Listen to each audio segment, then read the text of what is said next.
the head of the country's central bank floated the idea of dumping the greenback as the world's reserve currency, replacing it with an international currency.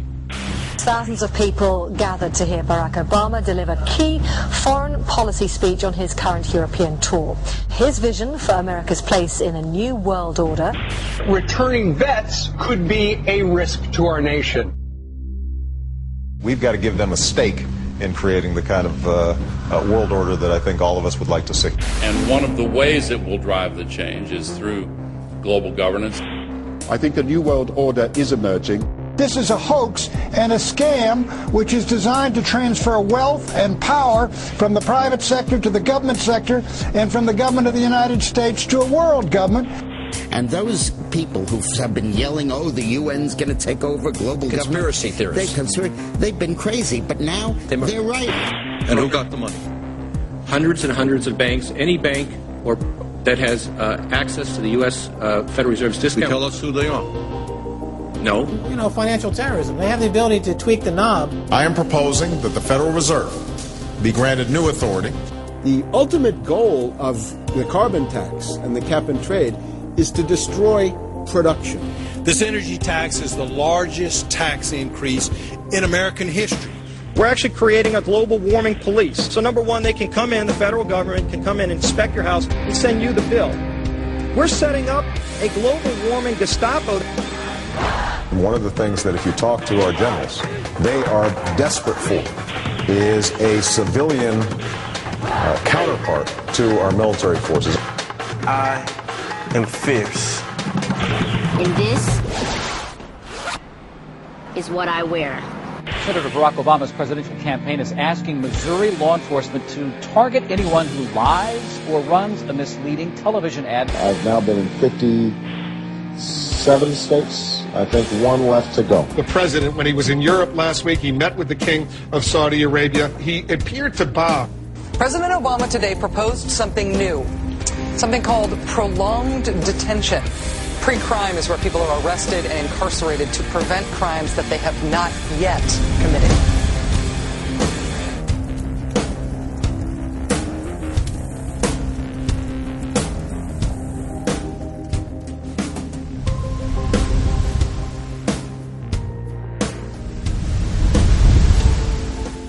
It's the World Wrestling Federation. It's the Washington Wrestling Federation. They put on this show that they're bitter rivalries, you know, villains, and they really don't like each other.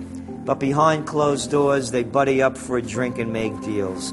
Both the Republican and Democratic parties are owned by the same global elites. And on issues that matter to those global elites, they act as one. They've wrapped themselves in the American flag, and they've talked about preserving American heritage and principles, and all the while they're working to merge us into a new world order where our sovereignty will be destroyed. We'll lose all connection with our American heritage. With Bush, you knew exactly what you were getting. It was there was no iron fist in a velvet glove. It was just the iron fist. Whereas with Obama, you've got the velvet glove and the iron fist. You know, a very sharp guy, very smooth, knows exactly what he's doing. For that reason, far more dangerous than Bush. Well, at the end of last year, I was willing to give Obama the benefit of the doubt. I thought it was premature to write this guy off. But now that he's been in office for a while, it's obvious that he is very tight with the Goldman Sachs and J.P. Morgan's on Wall Street, and he is extremely compliant and pliant to the wishes of the large banks, going back to what we saw with Robert Rubin under the Clinton administration, changing laws in favor of the banks. And he's not doing anything to stop the banks. He's helping the banks continue to do what they were doing under Bush. So, in fact, he's just a continuation of Bush on the subject of markets and finance, which is the most important part of his policy right now. People who voted for Obama wanted real change, and they're getting platitudes, they're getting a lot of nice talk, but nothing in the way of concrete change is taking place. In this town, business as usual. There's one puppet master that controls the left, and there's the same puppet master controls the right. They control the Republican Party, and they control the Democratic Party. This is not a party issue. This is not a left-right issue. The question is, who should government serve? And it should serve the people. In fact, government is just a tool of the dominant minority that uses economics and government law to enforce upon the public various mandates. The right-left paradigm in the U.S. and in U.S. politics is taken directly from the commercial world and the corporate world. In the business world, you have Coke, Pepsi. You have McDonald's, Burger King. You've got AT&T and Verizon. You've got duopolies. And a duopoly gives the illusion of there being some competition and some choice.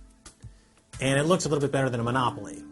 So, for example, in Communist Russia, if they had Communist Russia Red and Communist Russia Chartreuse, there would have been the illusion of choice and something akin to democracy in Russia. But they simply said, forget it, we're just going to go with red. In the U.S., they have this left-right paradigm, which, unfortunately, it doesn't take them out of the hard, cold fact that there is no choice. There's no social justice. There's only one choice, which is to supply more rent to the rent seekers who have now taken the whole system hostage. We've seen the limitations on government whittled away. We have seen this erosion to the point where today it seems like nobody does care. And right now in Washington, D.C., we have seen a fall of the Republic. If the United States doesn't have its Bill of Rights and Constitution, it doesn't exist anymore. It's just more real estate, more dirt. And that's what these global corporatists want. They want to completely dismantle the Bill of Rights and Constitution, and they're doing that right now. This is the fall of the Republic. Our nation is dying. We, the people that live in this fine country, need to stand up, get involved, and take the system back. It's the Bill of Rights and Constitution that we owe allegiance to, not to a political party, and not to politicians that wrap themselves in the red, white, and blue, while at the same time they destroy everything that sacred flag stands for. So in the old days, you used to have this globe that with 180 some odd countries, and a few of those countries had a lot of power, like the Soviet Union, the United Kingdom, and the United States at various times. But today, you might better look at that globe and say that it's surrounded by huge clouds swirling around the planet. They know no national boundaries. They don't follow any specific sets of laws, and these are the big corporations. They basically control politicians around the world because they have all the money, and politicians always need money to get elected or to run their governments if they're not democratically elected politicians. They control the mainstream press, either through outright ownership or advertising budgets. They have massive amounts of lobbyists in Washington that have tremendous influence on our president and Congress. And they really are calling the shots. They form partnerships with the Chinese and the Taiwanese and the Tibetans, or with the Israelis and Arab nations, with Brazilians and Indians, with whatever country and whatever group of people has resources that they covet. And so for the first time in history, we really have this new form of an empire. Barack Obama is a puppet of the New World Order to bring in a World Bank, to destroy the economy of this country, and to bring in global governance. And no matter how likable the fellow is, we as citizens of this country need to stand up and say no. We have to stand up to preserve a republic here and a rule of law, which is under dire threat. We don't want to live under a world government of the corporations, by the corporations, and for the corporations. I don't want to believe it, and that's probably what holds me back on it, but I'm certainly seeing enough indication that it could be true. Absolutely, because they're always talking about Mexico and the United States and Canada ending up like Europe. And there's things done politically that seem to take us in that direction. And so I think it's incumbent upon all of us as American citizens to pay attention. This move to world government is not about roses and happiness and peace and a better life. It's about enslavement. They said in their own writings, from the earliest times to the present, the world they're bringing in is to be a world where everyone who is born, or would be allowed to be born to serve the state. That would be their sole function. That's if they had a job for you to fulfill or a need for you.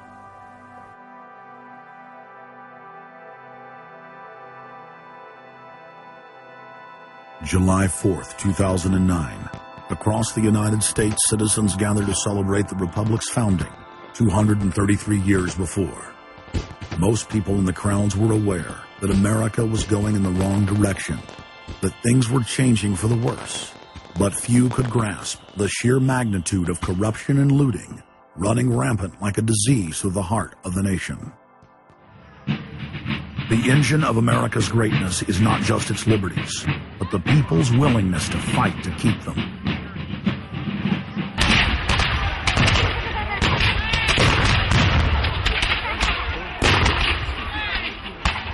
Hundreds of other nations have had much larger populations and greater resources, but have never produced 1/10 of the wealth, science, and art that the United States has.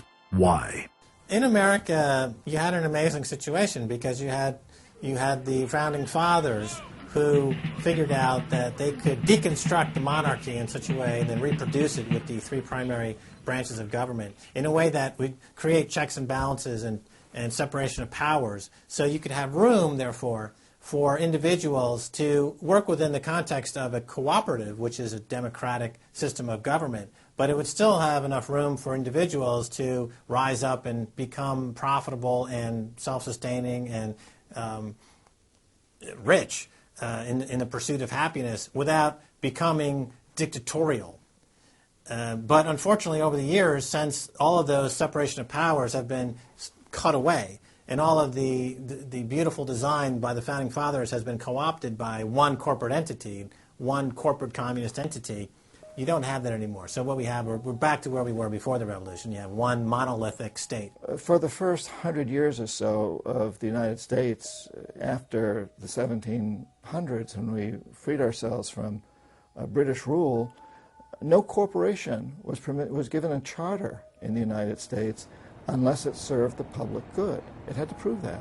And then its charter only lasted for 10 years, or sometimes as long as the project to build a bridge or a canal or something lasted. But it had to be up for review, and it could only get charters if it was shown that it was serving the public interest. That changed, primarily because John D. Rockefeller kind of bribed Delaware and New Jersey to begin with into accepting a different system where he said, listen, if I pay you lots of money in terms of taxes, etc., I want to be licensed and not have to serve the public good. I want to be able to get around that law. And state after state after state changed at that point. In the United States, our Constitution and Bill of Rights recognizes that individuals have innate freedoms that can never be taken away by any government. For the first time in history, the people were unbound to reach for their full potential, producing and outcompeting every other nation on earth. The rights of free speech, self-defense, private property, due process of law, and many others ignited a revolution in human development that threatened the despotic rule of monarchs and tyrants worldwide. But the corrupt elites had studied history. They knew that great civilizations could only fall from within. And they know from previous experience and history that civilizations come and go and dwindle. They know the reasons why they come and go. Isn't the only hope for the planet that the industrialized civilizations collapse? Isn't it our responsibility to bring that about? Morty Strong, founder of the UN Environment Program, from his opening speech, Rio Earth Summit, 1992. Maurice Strong is the man who said that they would never allow another country to rise up as powerful as America. It will never be allowed to happen again. And he said the best thing we can do is to tear down all the factories, all the top commerce of the United States, and level it and give it back to nature.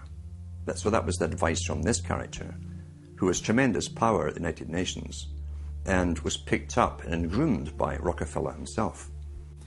Over the past decades, since the Kennedy assassination approximately, you've had an ongoing oligarchical transformation of virtually every country in the world. And in the United States, it's taken the form of an oligarchical counter-revolution against the reforms of the 1930s, with the Wall Street interest asserting itself as more and more dominant.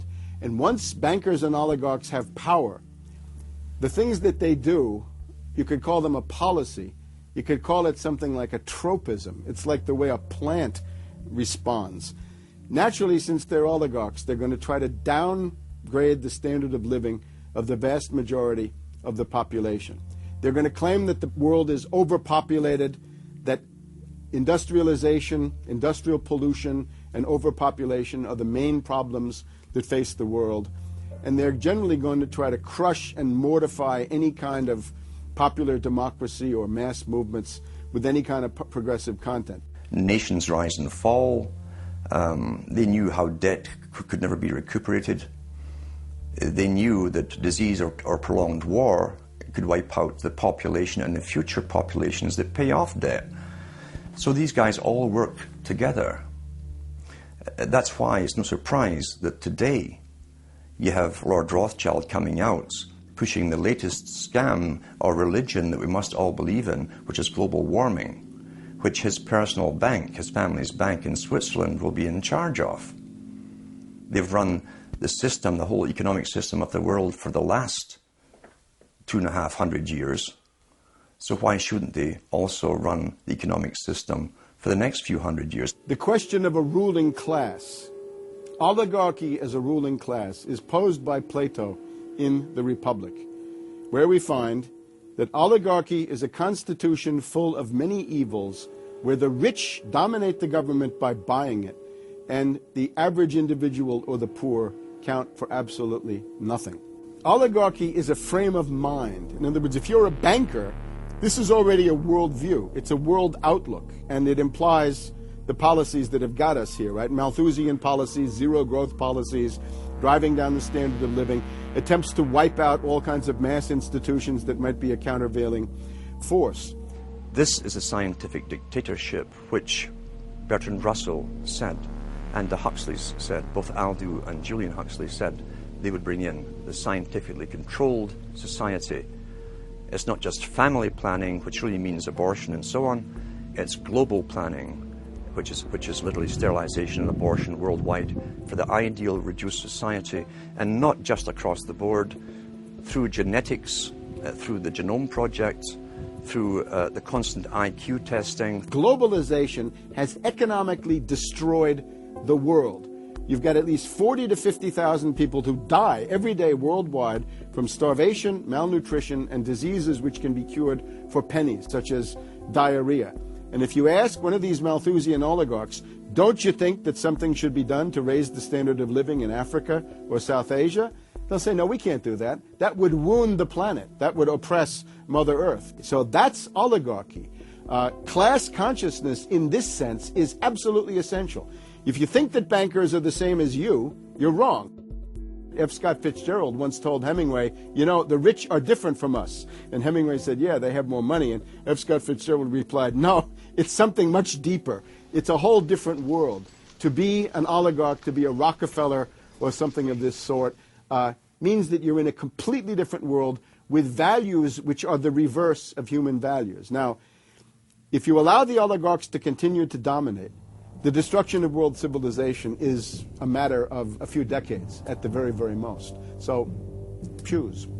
To force their agenda through, the elites are employing one of their favorite tools, artificial crisis creation, also known as the Hegelian dialectic of problem-reaction-solution.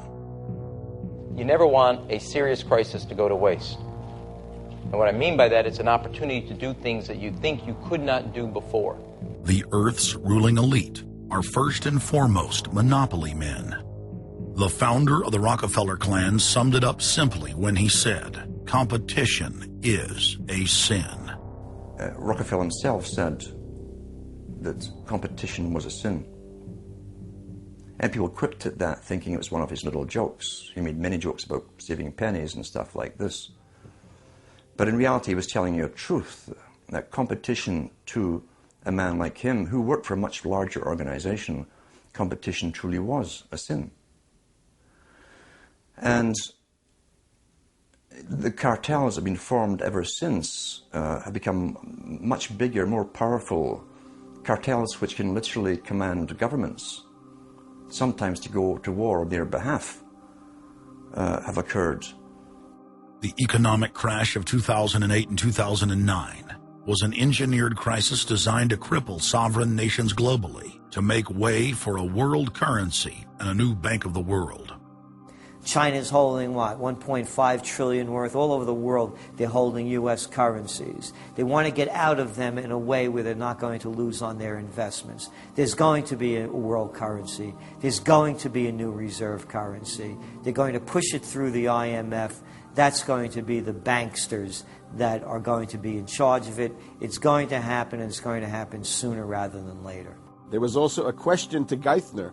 Do you think that the U.S. dollar ought to be replaced? And he blew it. He had a moment of candor where he said, yeah, we're considering that. So on that day, the dollar went down 1% within a couple of minutes. Chinese government proposal about a global currency and about the IMF regulations, the new IMF idea about the general agreements to borrow and having a faster ability to disperse to the emerging markets. As I understand this proposal, it's a proposal designed to increase the use of the IMF's special drawing rights. And we're actually quite open to that suggestion. Timothy Geithner's comments about global currency is not off the table because it's not off the table and it's going to come. The whole world is ready to bail out of bucks. They just want to do it in a way where they're not going to lose on their investments. That's all that's going on. All the people around the world, the Japanese who have $1 trillion, the Chinese who have $1 trillion, the Saudis have $1 trillion, the Europeans something similar, they're all going to dump it at the same time. The rush for the exits. And that will then create hyperinflation. When America finishes supplying the manpower and the military for standardization of the world into the one system, and they want a secular world society with a hint of greening and Gia worship for sustainability reasons. America, as they're finishing off this agenda, they'll be pulling the rug from underneath Americans at home at the same time towards the latter stages. When the dollar starts to slide, and this was always the nightmare of Paul Adolph Volcker, who is now sitting in the Obama White House, once the dollar starts to go, there's nothing to stop it. There's no useful way that you can stop it once it begins to gather momentum. So I think we're facing the probability of some form of dollar panic combined with hyperinflation sometime during the Obama presidency. They're now pulling the rug away from under the feet of the people.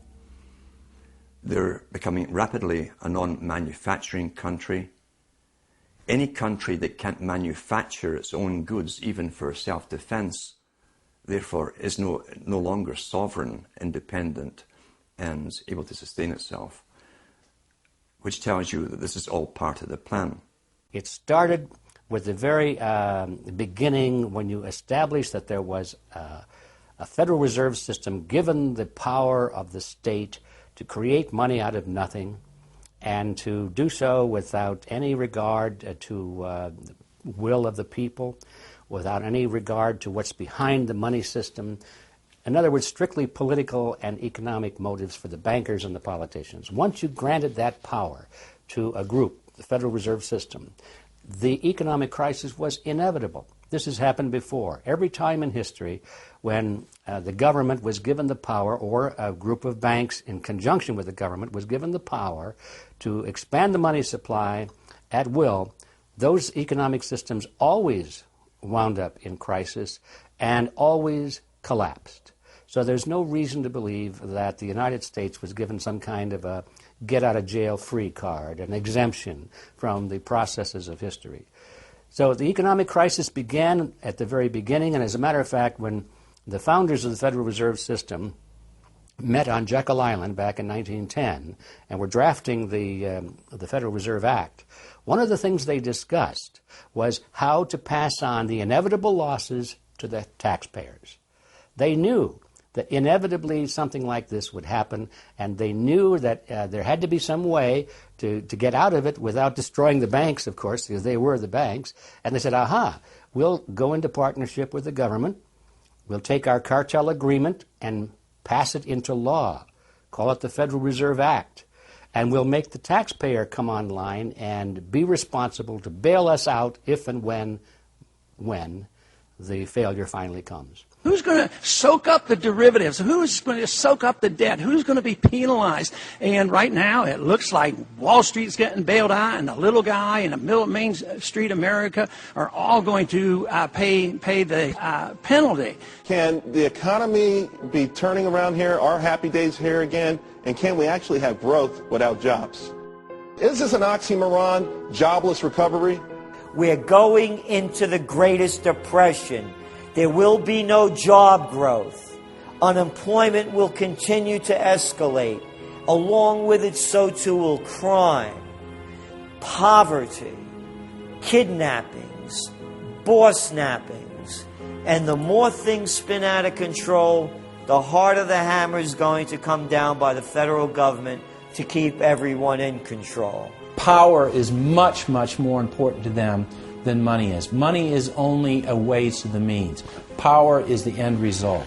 The elite's main goal is to destroy national sovereignty and individual independence. To consolidate their grip on power, the banksters create artificial debt bubbles that are mathematically impossible to pay back. These are those sinister, toxic assets, the complex financial instruments that they talk about but never really name. They're paper based on paper. They're credit default swaps, collateralized debt obligations, mortgage-backed securities, asset-backed securities, structured investment vehicles, auction rate securities, and so on down the line. It's an immense mass of cancerous, fictitious, speculative paper, bloated in value, impossible to bail out. Triage the derivatives on their books. There's no way to bail out a $1.5 quadrillion black hole of derivatives, but nevertheless they tried. The Wall Street cronies are crooks. If you leave the vault to the bank open, these people are going to help themselves. The job of the government is to make sure there's somebody there to make sure the vault is closed, and very few people have the combination.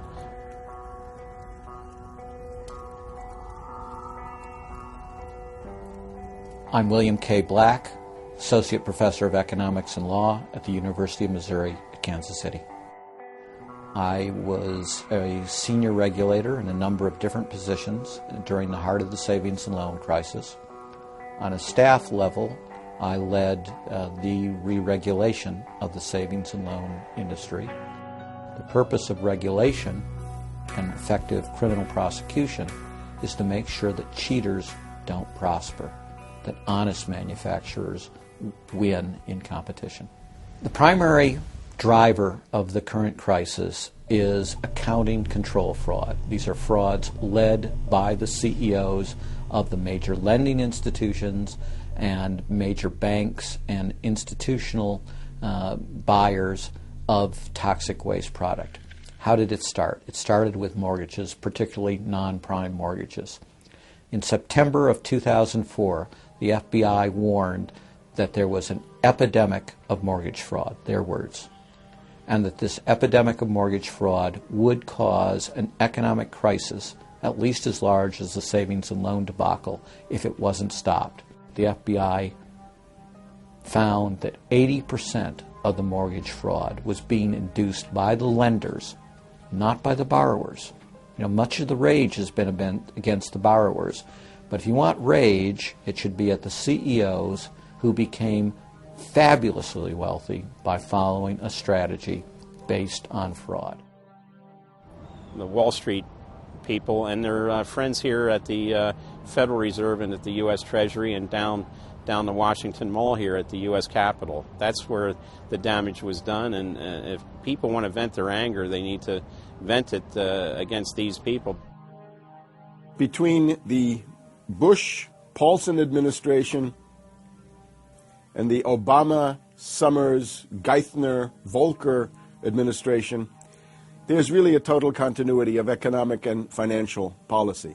Geithner was on board at the Fed, the New York Fed, dealing with all these institutions. He didn't get it. And then we had this fellow who came up afterwards, Mr. Friedman. He was on the Goldman Sachs board, and he didn't last too long as a Fed chairman. Why? Because he had a conflict of interest. Is it possible that there's so much conflict of interest here that all you folks don't even realize that you're helping people that you're associated with, and you should be recusing yourself for America's ethics?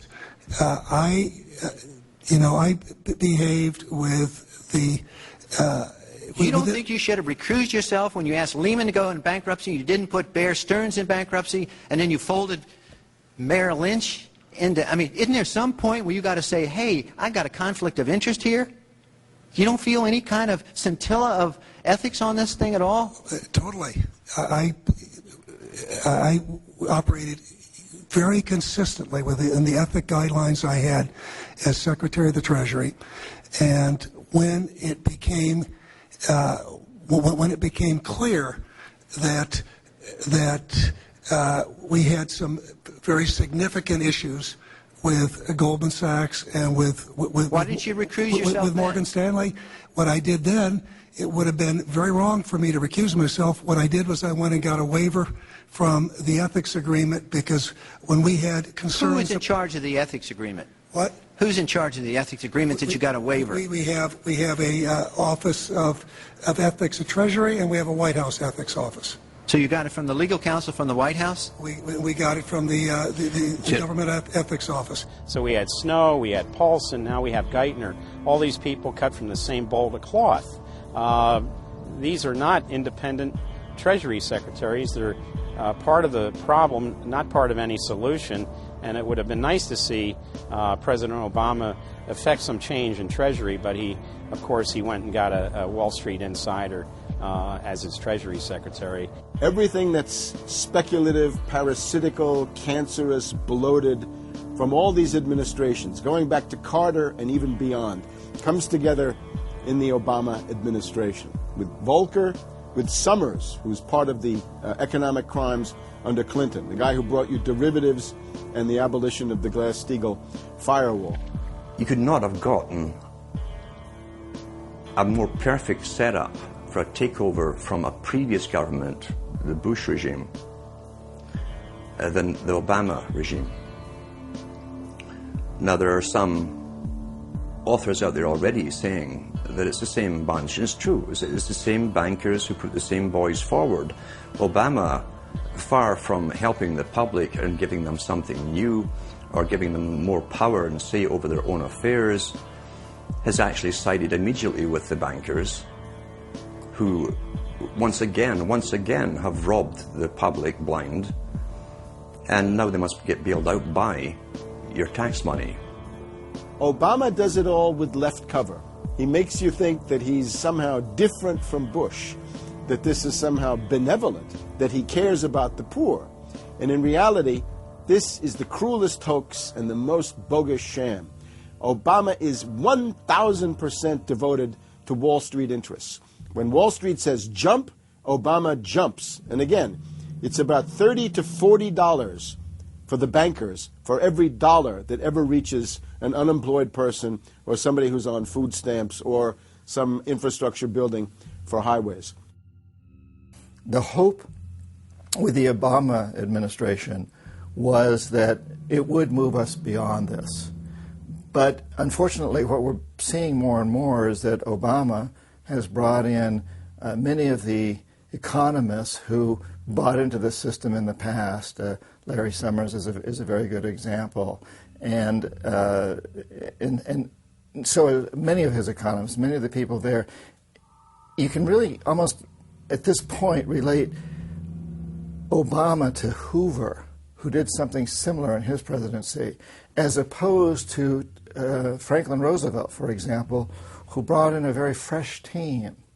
So the concern here now is that Obama's falling into this trap of bringing in the same people who put us in the position that we're in today, and other people who buy into the same theories that brought us here, this mutant form of capitalism. Presumably what most politicians want to come in is say, hey, the problems of the past, they're due to the old guy, and I'm cleaning house, and I'm going to bring in a new team, and don't blame us for the things we've inherited.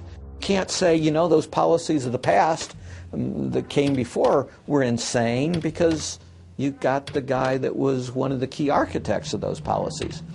People need to stop having allegiance to their political party. They need to have allegiance to the Bill of Rights, the Constitution, and what has made our republic so special. The basic human rights and dignity that every citizen of this country inherently has. Not because it's some right given to us by government, but because our Bill of Rights, our Constitution, enshrines that these are inalienable rights given to us by God, that we inherently have as sentient, free, conscious beings. But instead the public cheers on the Republicans as they win, or cheers on the Democrats as they defeat the Republicans. It's an endless, staged, gladiatorial event, special interest, own both parties, and they project this false left-right paradigm up as like a movie screen. And behind that, behind the throne, the establishment is able to control our society and engineer it into this high-tech police state. If you try to let the finance oligarchs who created the crisis turn around and say they're the doctors who are going to get you out of the crisis, they will dig you deeper and deeper into the bottomless abyss of world economic depression, financial collapse, and disintegration. The Democrats have really done more to destabilize the American economy and to help the big banks on Wall Street than the Republicans have done. I would imagine that the Republicans know a little bit more about finance and markets enough that when someone like Goldman Sachs asks the Congress to change laws as they did in the 90s to do away with position limits on the futures contracts, the Republicans would have said, no way, that's completely inconsistent with any notion of a fair market. But the Democrats, I have a feeling, are just not financially literate enough to say no. And I think that Goldman has very shrewdly positioned themselves with the Democrats, because the Democrats typically, like many NGOs that I've run into, they seem to have a complete inability to comprehend these issues of markets and finance and how it relates to social justice. So under the Democrats, we also saw the repeal of Glass-Steagall. Glass-Steagall said there's an inherent conflict of interest between the commercial banking side, which is the lending side, and the investment banking side, which is taking an ownership position. And we have to end this conflict of interest by separating these two entities. You can have investment banks and you can have commercial banks, but they have to be separate. Do you think that the repeal of Glass-Steagall was a tragic mistake? No, I don't think so. You could be a commercial bank like Chase Manhattan, or you could be an investment house like J.P. Morgan, or a bank like Bank of America, or an investment house like Merrill Lynch. But you couldn't be both. And as the 90s went on, the screaming hyenas of Wall Street were demanding that this prohibition, this regulation, be abolished. This was an illegal and inappropriate form of casino. The derivatives were being used, and they were being unregulated, and people were getting 30 to 1, 40 to 1, 50 to 1, and sometimes 100 to 1 profits on the way up. And remember, derivatives are a zero-sum game, so there's nothing there. It's not like a piece of stock in General Electric or Ford or something like that where there's supposed to be some value. Derivatives have no value. But the very people, Summers and Gettner and all the people at Goldman Sachs and J.P. Morgan who created these things, made not millions or billions, but trillions on the way up. And now that these things are crashing, the very same folks are now put in charge of regulating these things and in charge of the bailout, and they are giving money to the very rascals that created this problem, took the profits. The problem cannot be fixed. And this is on Obama's watch right now. You have so many different schemes and mechanisms at play. It's sort of like after there's a blackout, people in some parts of the country have been known to loot the local stores. They go in, they grab the televisions, and they grab the stereos. And basically that's what the Wall Street gang has done. They've just engaged in this massive looting of money from their own companies and now from the U.S. Treasury. There was a lady called Brooksley Born. She was the head of the Commodity Futures Trading Commission under Clinton. And she said, look, we have these derivatives. Why don't we at least make them reportable so we know how many there are and where they are?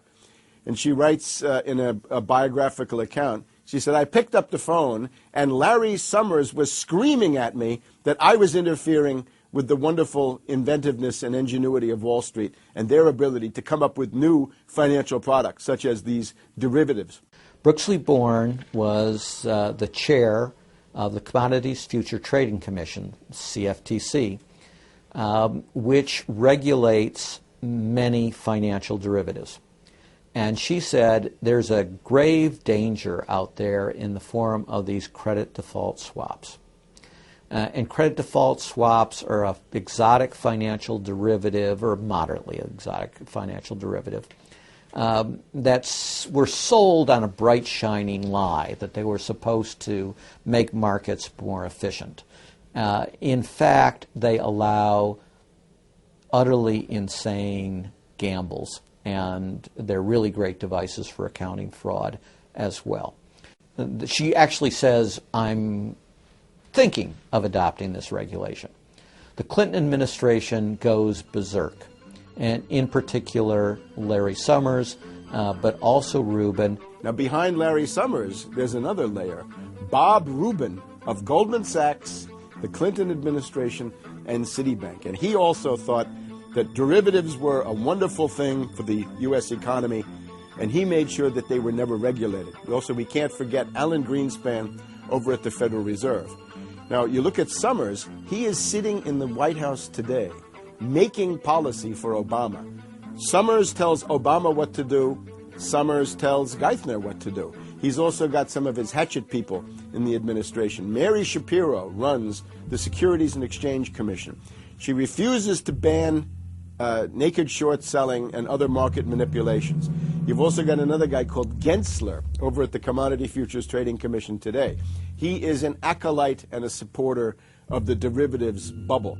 We made the new CFTC chair a guy who had helped to kill Brooksley Born's reform initiatives.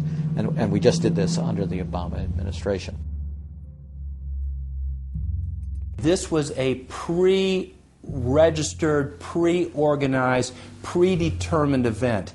Anybody who knows that if you allow the banks to become unregulated financial institutes with tsunami-like, weapons of mass destruction-like financial instruments like derivatives, to allow that to run up to levels that are 50, 100, 200 times the gross domestic product with no value. They know that they are taking the profits on going up, but they also know that the end result is the destruction and gutting of this economy.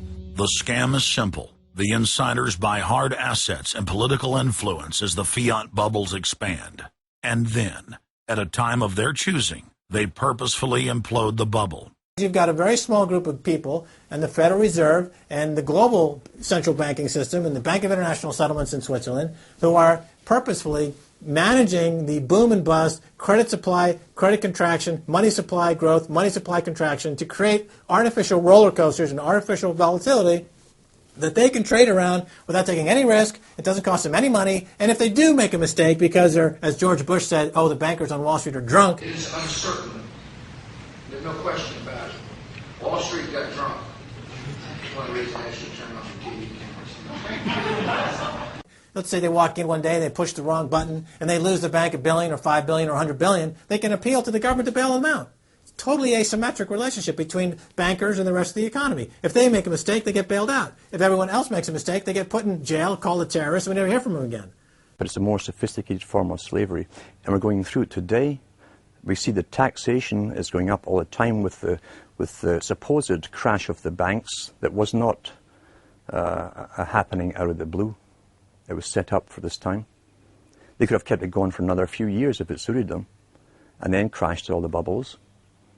But now is the time. As they say in their own writings, now is the time. One of the great benefits of an economic model from an economist standpoint is you can basically get whatever results you want. You can manipulate the inputs to make that happen. And that makes it a very easy tool to use to hoodwink other people. These manufactured, these engineered financial catastrophes are the result of a central banking system that has the ability to add and subtract credit, add and subtract dollars and money at will to create this roller coaster effect. Because unlike most people, the banks are able to make profits as easily on the way down as they can on the way up in any given situation. Volatility is great for banks and professionals. Volatility is not great for the most average people. Their operatives in government and media then hold the economy hostage by issuing the ultimatum: give us unlimited bailout money or the economy dies. What's being used is what I call, to try to get the money, is what I call the suicide threat, where, you know, if anybody has ever seen the movie Blazing Saddle, the sheriff is surrounded by hostile town folks. He takes out his gun, points it at his head and says, you know, don't move or I'll shoot. Well, that's what the big banks are saying. You know, give us unlimited cash or we'll die. And if we die, you'll die, because we're too big to fail. It is a false flag attack because Hank Paulson will get up in front of Congress and say, we need $700 billion because that thing, that existential threat, the market is attacking us, and we need this handout to fight Mr. Market. Mr. Market is out there. We need to fight Mr. Market. It's an existential threat. Meanwhile, he is Mr. Market. He's the one causing the problems. We had Paulson, a representative of Goldman Sachs who happened to be running the U.S. Treasury, came forward with a hysterical briefing for the Congress saying, we, the Wall Street bankers, demand $700 billion in bailouts. So they say, yes, we'll give you all the money you need. Well, you know, these are arsonists. Paulson, Tim Geithner, Bernanke, they're arsonists. They're asking for more matches. And the Congress is saying, who do we make the check out to? Who do we send these matches to? Who do we send the matches to? Is a ton of matches enough? Can we send you some gasoline to go with those matches? They're like, yes, please. Don't change our management. Don't pay us what assets are worth. Pay us way more than what our assets are really worth. Don't make us use honest accounting. Allow us to lie. We've just, under congressional pressure, changed the accounting rules for the express purpose of making sure that the big banks don't have to report honest losses. The only way they can pass this bill is by creating and sustaining a panic atmosphere. That atmosphere is not justified. Many of us were told in private conversations that if we voted against this bill on Monday, that the sky would fall, the market would drop 2,000 or 3,000 points the first day, another couple thousand the second day, and a few members were even told that there would be martial law in America if we voted no. That's what I call fear-mongering. We have, people in the government threatening martial law or things to get their way in the executive branch against Congress. If you put all these signs together, it doesn't look good at all. That, to the extent we are a democracy, we're sort of a hairbreadth away from a police state. Congress aided the bankers in carrying out the biggest heist in history with the so-called banker bailout of 2008.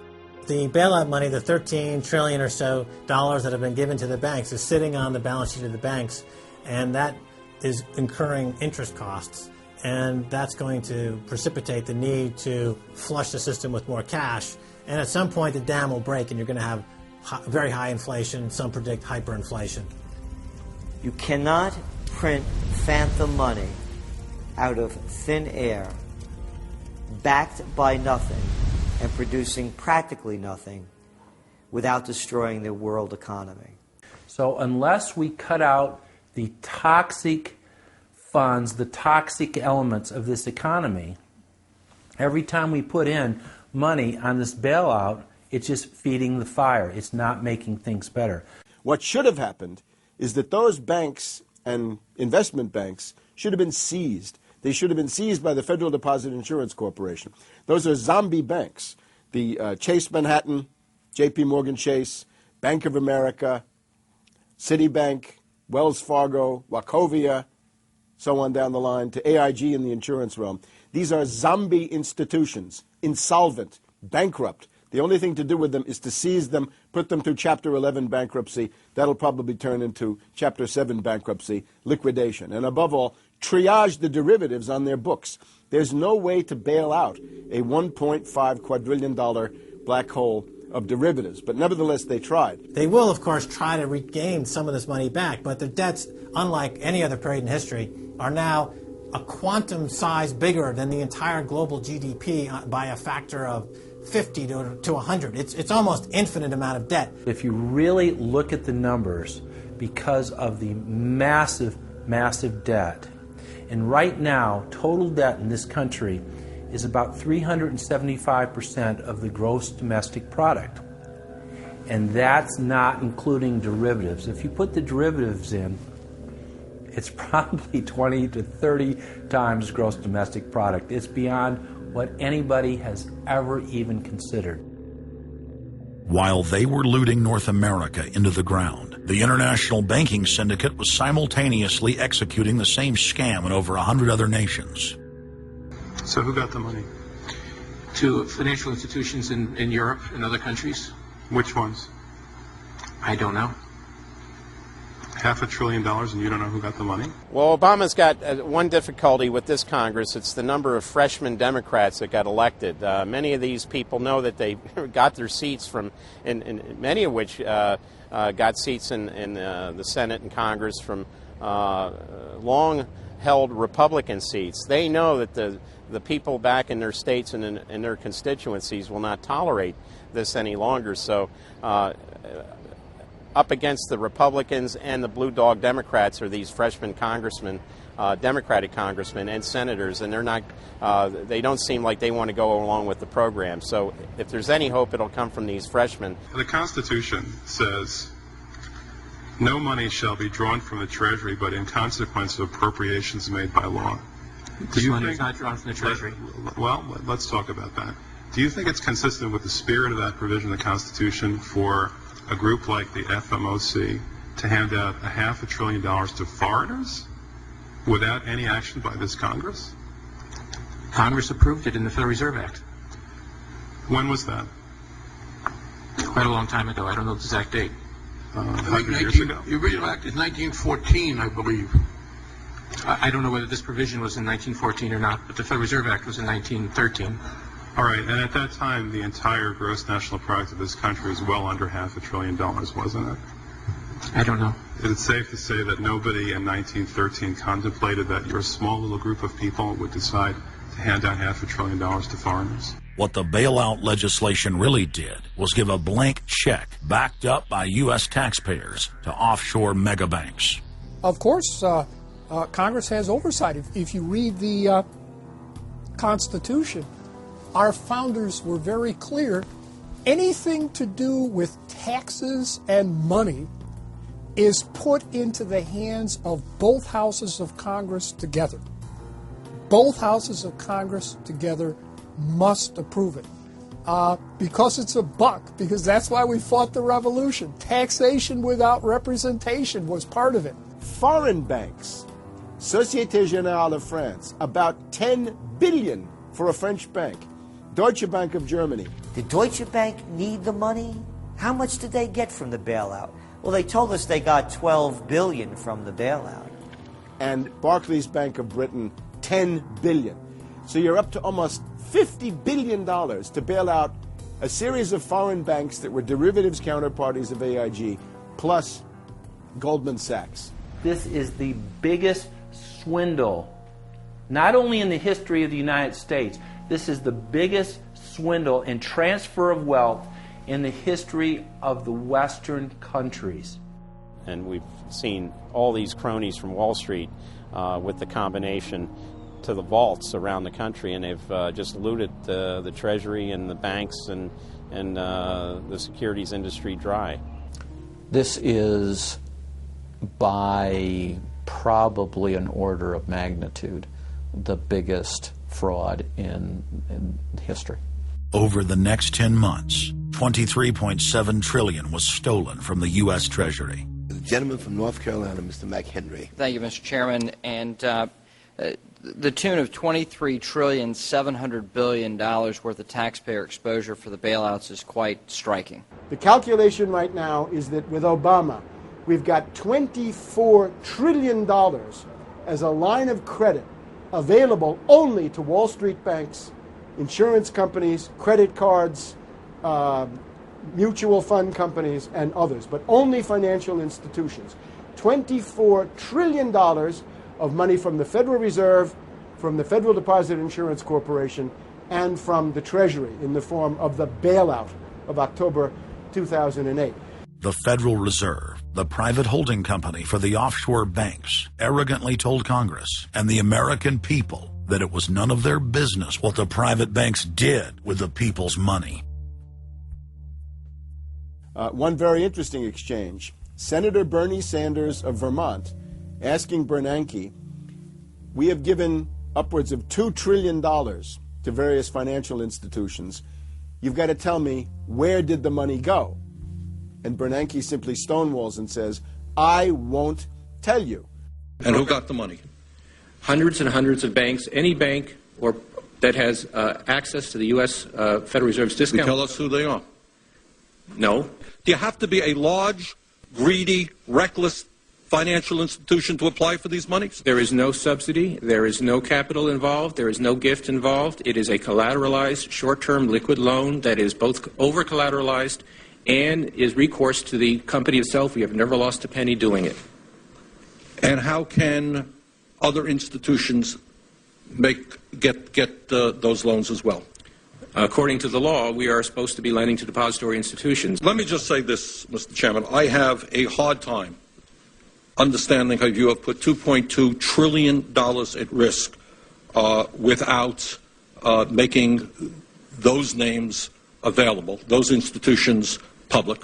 And we're going to introduce legislation today, by the way, to demand that you do that. It is unacceptable to me that that goes on. Behind me, the Federal Reserve is probably the least transparent agency in the federal government. One could even argue that the Central Intelligence Agency is more transparent than the Federal Reserve. The fact is that the American people want to know more of the secrets of the temple, as the book was before you were born, The Secrets of the Temple. The Fed, as you know, is just a monopoly by the bankers. This is simply putting the foxes in charge of the henhouse. Personally, I'd be in favor of Congress just nationalizing the Fed and getting the bankers out of there. They're just stealing from the American people. Put it directly in the hands of Congress and let Congress decide, rather than this cabal of bankers deciding their own rates of profit at the expense of the American people. Since the Federal Reserve's creation in 1913, patriots have labored tirelessly to alert the American people to the true nature of the Federal Reserve. Throughout its 90-plus year history, most Americans falsely believed that the Federal Reserve was a government agency. But today, scientific opinion polls show that the vast majority of the public is aware of the fact that the Federal Reserve is a front company for an offshore private banking cartel that dominates not just the United States, but almost every other nation on earth. It's never been written about in any book that I've found as to who gave these guys the authority or permission to be the international bankers for the world. Why would you even need international bankers? Why would any government agree to use them? Why would you need to use them? Why can't any country create its own money? It tells you there was already an existing superstructure, already in existence, maybe 200-300 years ago, to give these guys permission to somehow be the overlords of all money for all countries. Polls also reveal that 75% of Americans demand a public audit of the secretive organization. By the summer of 2009, Congressman Ron Paul's bill to audit the Fed had gained more than 280 sponsors in the House. But the private Fed's high-powered lobbyists were able to block a vote on the bill in the Senate. That only piqued the public's interest. I have another amendment. I have been informed that the majority plans to block consideration of this amendment, which is number 1367, regarding the transparency at the Federal Reserve. Madam President, I'd like to call up Amendment 1367. Without objection, the clerk will report.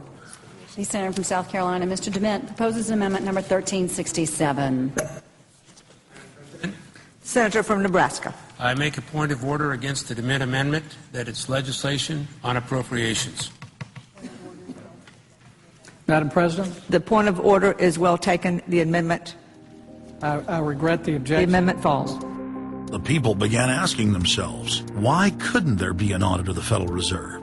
The Fed has never once been audited. In the whole period of time, in the almost 90 some odd years that the Fed has been around, the most powerful agency and independent agency, it has never once been audited. This is an absolute crime against the freedoms of this country. Do you think it would cause problems for the Fed or for the economy if that legislation was to pass? My concern about the legislation is that if the GAO is auditing not only the operational aspects of our programs and the details of the programs, but is making judgments about our policy decisions, that would effectively be a takeover of monetary policy by the Congress. Is that your position, that this bill, if it were to be passed, would interfere directly with interest rates, setting interest rates? If we were to raise interest rates at a meeting and someone in the Congress didn't like that and said, I want the GAO to audit that decision, wouldn't that be viewed as an interference? I wouldn't think so. This is just reviewing it, and you can do what you want. The Federal Reserve has never been subjected to an outside audit. And if you audit them, it's very likely that Greenspan, Bernanke, and Volcker might all go to jail. It was announced earlier today, that there will be a hearing on H.R. 1207, the bill to audit the Federal Reserve Bank. This will be the first independent audit in the Federal Reserve's 96-year history, and it's long overdue. Months ago, I asked the Vice Chairman of the Federal Reserve who received the $1 trillion in funds that the Federal Reserve has handed out to domestic institutions. He said, I'm not going to tell you. And then more recently, the Chairman of the Federal Reserve, I asked him who receives the $500 billion, we're talking about $500 billion, that the Federal Reserve handed over to foreign central banks. Who did they disseminate that money to? And he said, I don't know. $500 billion, and he doesn't know. It's long overdue. We need to audit the Federal Reserve, and I'm happy to say that we're going to have a hearing on that very soon. The only way, really, America can get out of the current mess is you've got to shut the Fed down completely, get rid of the Fed. You've got to put the money printing mechanism back under the roof of the federal government instead of outsourcing it to the Fed. Why were the bank's front men, Alan Greenspan and Ben Bernanke, all over the news saying that they were above the law? What is the proper relationship, what should be the proper relationship between a chairman of the Fed and a president of the United States? There is no other agency of government which can overrule actions that we take. What the relationships are don't frankly matter. A grassroots movement demanding that the private Federal Reserve be nationalized exploded in size across the country. The momentum had shifted. Now the arrogant central bankers were the ones running scared.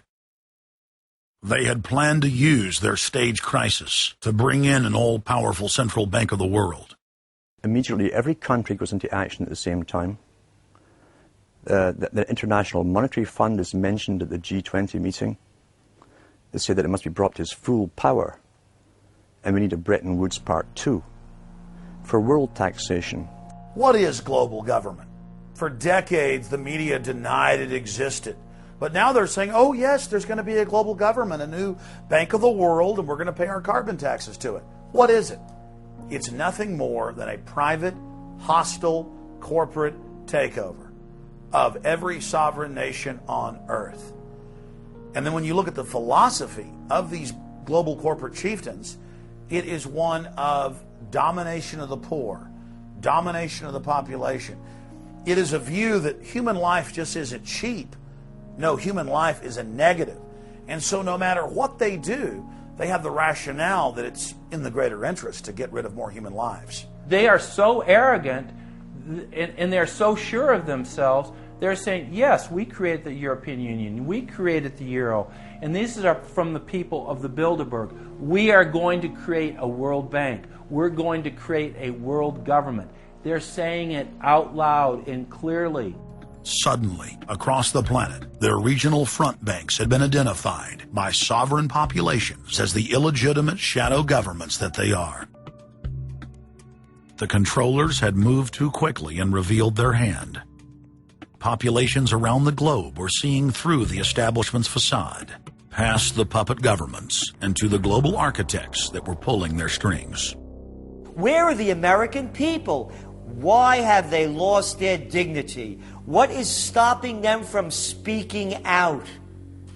Why have they become little mice that follow Pied Pipers? How can they look up to these pathetic politicians? Go sit down. I have a question for this young man. He has the right to be represented. I'm his father, and I want to talk to you face to face. Look at your arm. Why not a lobbyist with all kind of money to stuff in your pocket so that you can cheat the citizens of this country? So I'll leave, and you can do whatever the hell you please to do. One day God's going to stand before you, and he's going to judge you and the rest of your damn cronies up on the hill. And then you will get your just desserts. As the public begins to awaken to the fact that Barack Obama has cold-bloodedly betrayed the pledges he made to the American people, the establishment media and Democratic leaders have invoked the tactic of divide and conquer. I think they're astroturf. You be the judge of carrying swastikas and symbols like that to a town meeting on health care. An overwhelming portion of the intensely demonstrated animosity toward President Barack Obama is based on the fact that he is a black man. Desperate to ram their agenda through, they have played the race and class cards. You start to wonder whether, in fact, the word socialist is becoming a code word, whether or not socialist is becoming the new N-word. When I heard people going after the First Lady and the number of staff people they have, it sounds racist to me. It is essential that the establishment play the population off against each other, along the lines of Republican, Democrat, liberal, conservative, black and white. As long as the people are fighting with each other, they can never get together and remove the corporate dictatorship that has criminally seized power through the national security state. Just as George W. Bush betrayed his foolish followers, so must Obama, because his only allegiance is to his offshore masters.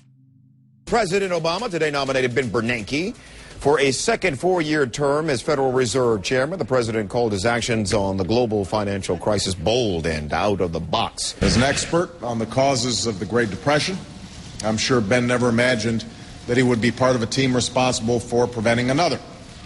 But because of his background, his temperament, his courage, and his creativity, that's exactly what he has helped to achieve. And that is why I am reappointing him to another term as chairman of the Federal Reserve.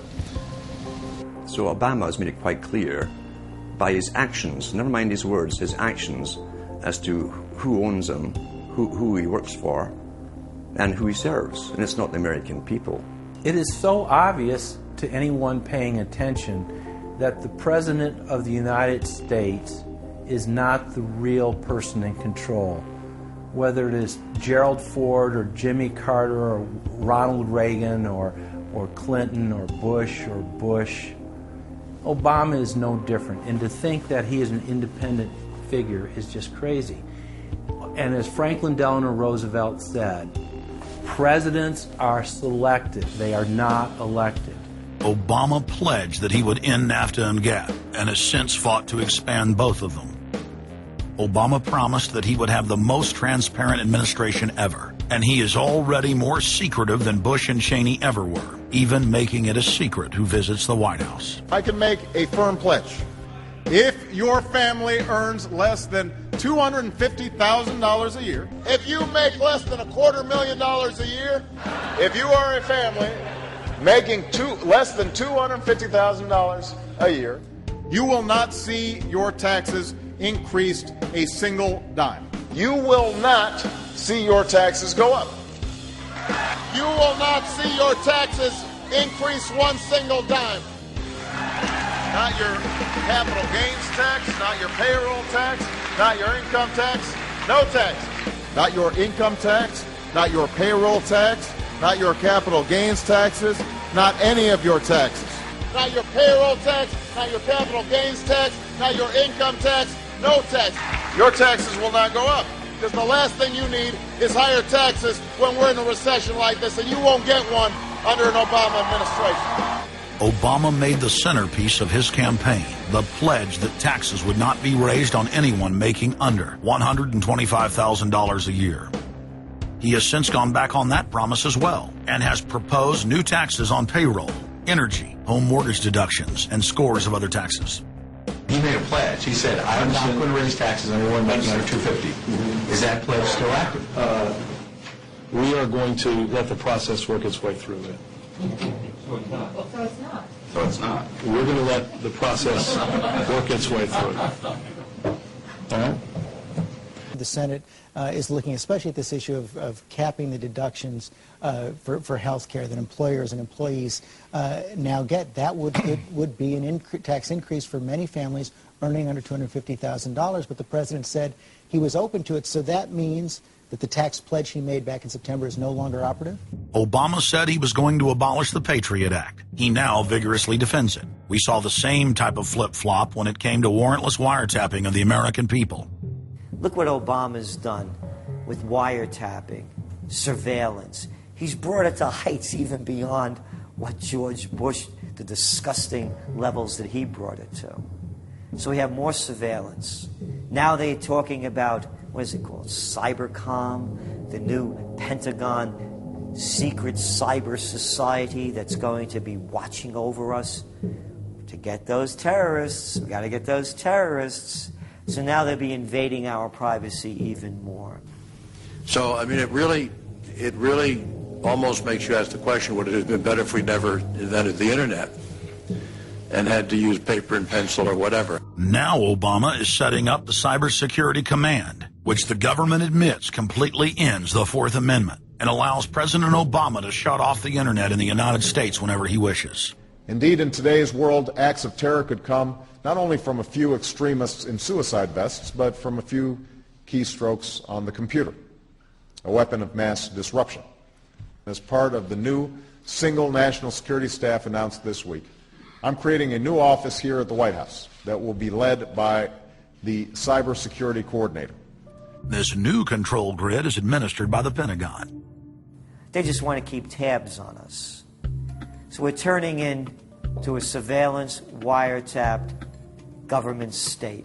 The government is taking more and more control over our lives.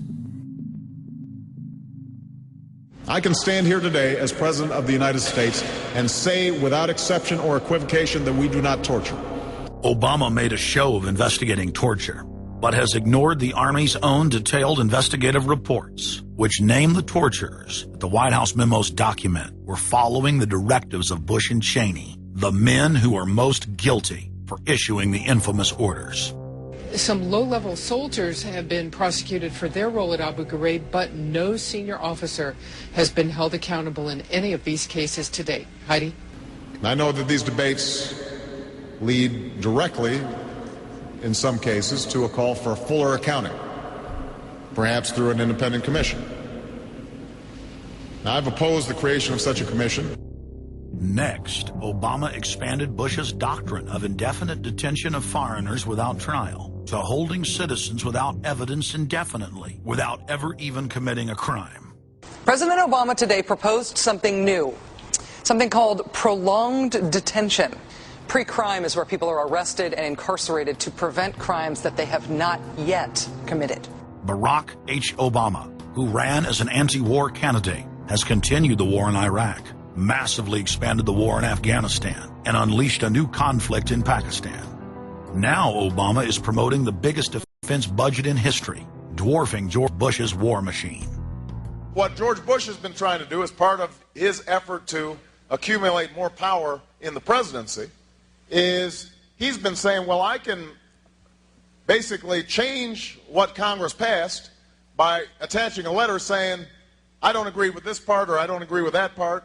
I'm going to choose to interpret it this way or that way. That's not part of his power. But this is part of the whole theory of George Bush, that he can make laws as he's going along. I disagree with that. I taught the Constitution for 10 years. I believe in the Constitution, and I will obey the Constitution of the United States. We're not going to use signing statements as a way of doing an end run around Congress. All right? Obama guaranteed that once president, he would stop the unconstitutional practice of issuing signing statements, through which the executive branch illegally usurps the legislative power of Congress.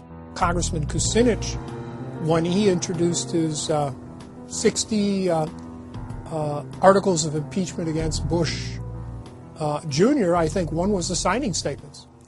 The form of the resolution is as follows.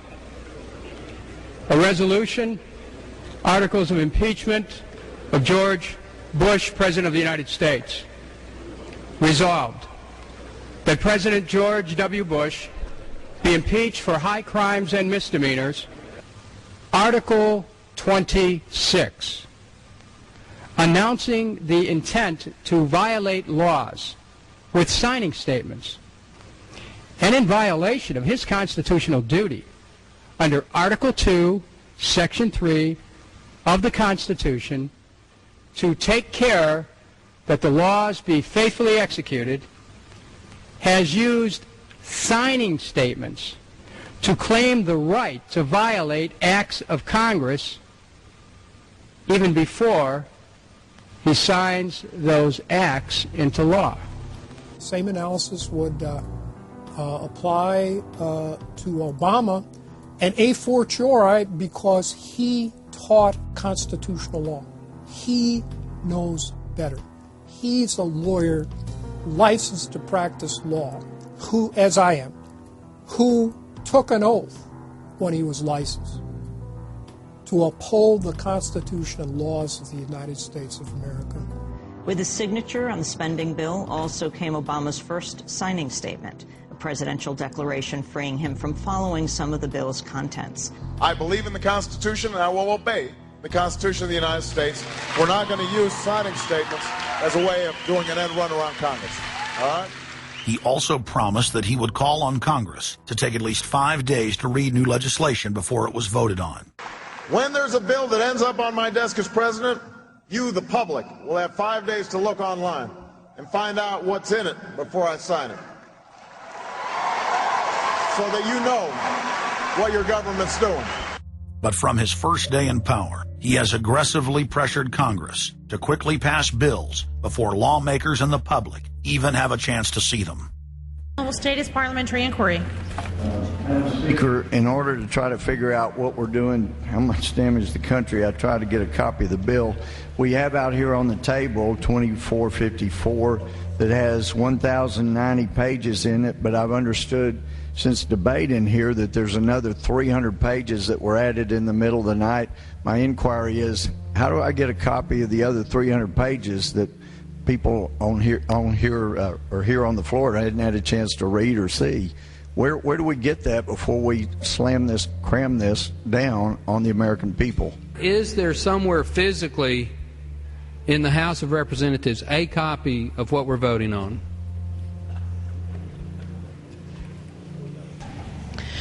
The gentleman has not stated a parliamentary inquiry that the chair can answer. Mr. Speaker, I have to say that I am outraged. Here we are getting ready to vote on a piece of legislation, and we haven't even seen 300 pieces of this legislation. No one can even find the bill or even knows where it's at.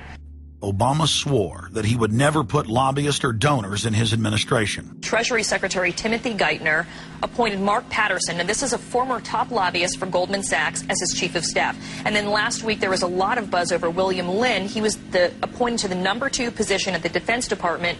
William Lynn, also a former top lobbyist for Raytheon, which is one of the 5 largest defense contractors. He has now broken all previous records by cramming his administration full of contributors and lobbyists who openly write legislation being proposed by the White House. There's a good reason Obama doesn't want to give the people or Congress any time to read the bills. I'm still needing a copy of the other 300 mysterious pages that we don't get to see here. Shortly after the 2008 election, Vice President Joe Biden confided to top supporters that it was essential that their program be implemented at lightning speed. Because their agenda was so unpopular, they knew Obama would lose support quickly. Obama's handlers were in a race to pass a raft of legislation before the people discovered that Obama was just a slicker, updated version of previous puppets. Obama is the New World Order's closer. It's his job to repackage and solidify the tyrannical policies of George W. Bush as progressive and trendy. So part of my job, I think, as president, is to make government cool again. Chris Hedges, author of Empire of Illusion, explained it succinctly. President Obama does one thing, and brand Obama gets you to believe another. This is the essence of successful advertising. You buy or do what the advertiser wants because of how they make you feel. Through Obama, the global establishment are now putting their entire program into high gear.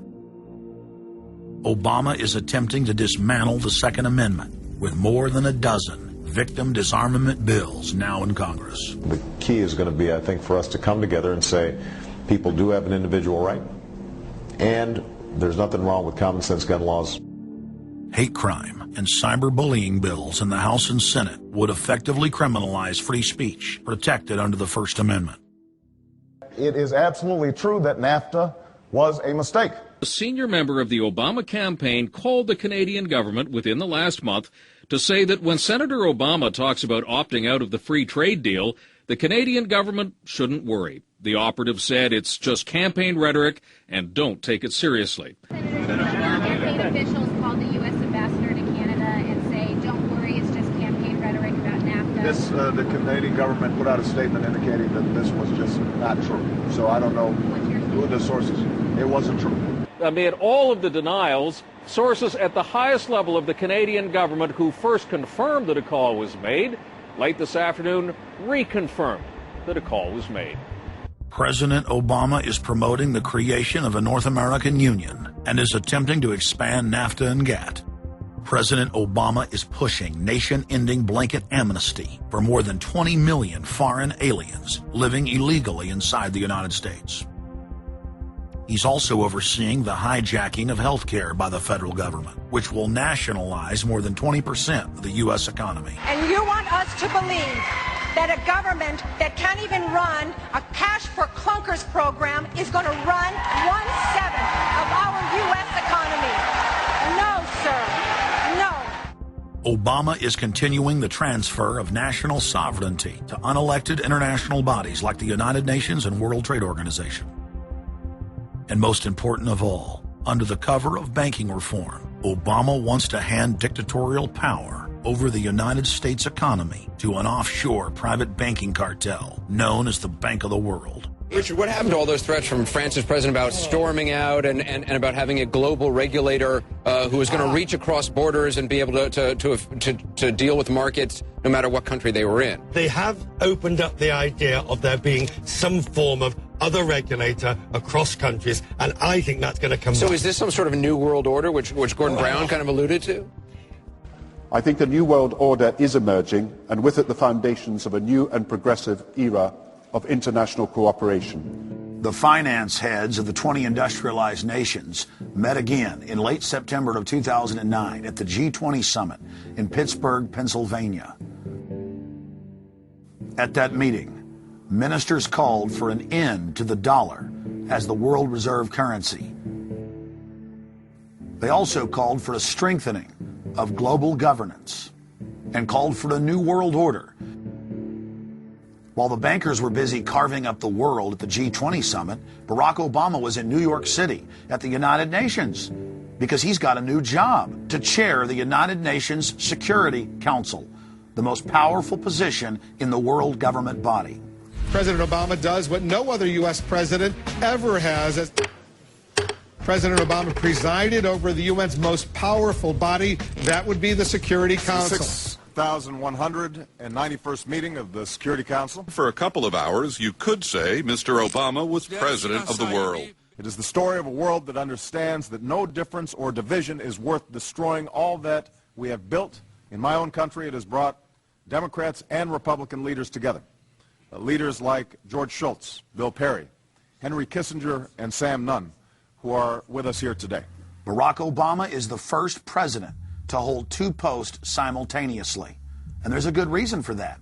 It's illegal. Article 1, Section 9 of the Constitution forbids any U.S. president from serving any foreign government or institution. He swears an oath to protect and defend the Constitution of the United States. But now Barack Obama has sworn allegiance to the global government and the United Nations that he heads up. Let that sink in real good. Barack Obama now heads the United Nations Security Council. You cannot serve two masters, and Obama isn't. He's selling out the last vestiges of sovereignty that this country had. This, ladies and gentlemen, is the destruction of our nation, and it's also high treason. Obama's lies are obvious and out in the open. He hides in plain sight. And from the moment he took office, his lies have only increased, despite the fact that his ratings have dramatically dropped since Election Day, from the mid-80s to the low 40s. A large portion of Americans still gullibly hang on his every word. It is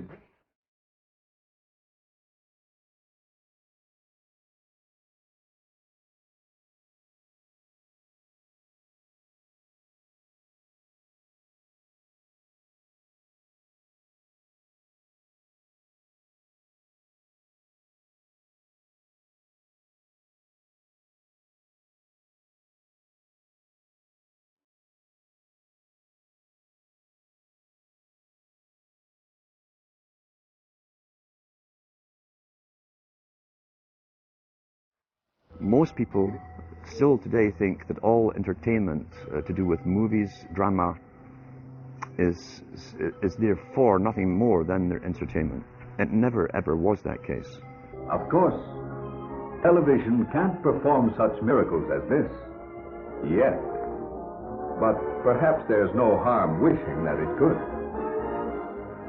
The greatest social messages are promoted through movies and drama, high drama, through the fixation of emotive sequences, emotional sequences, not logical, factual sequences, but pushing points across in an emotional way which register and fix in the mind.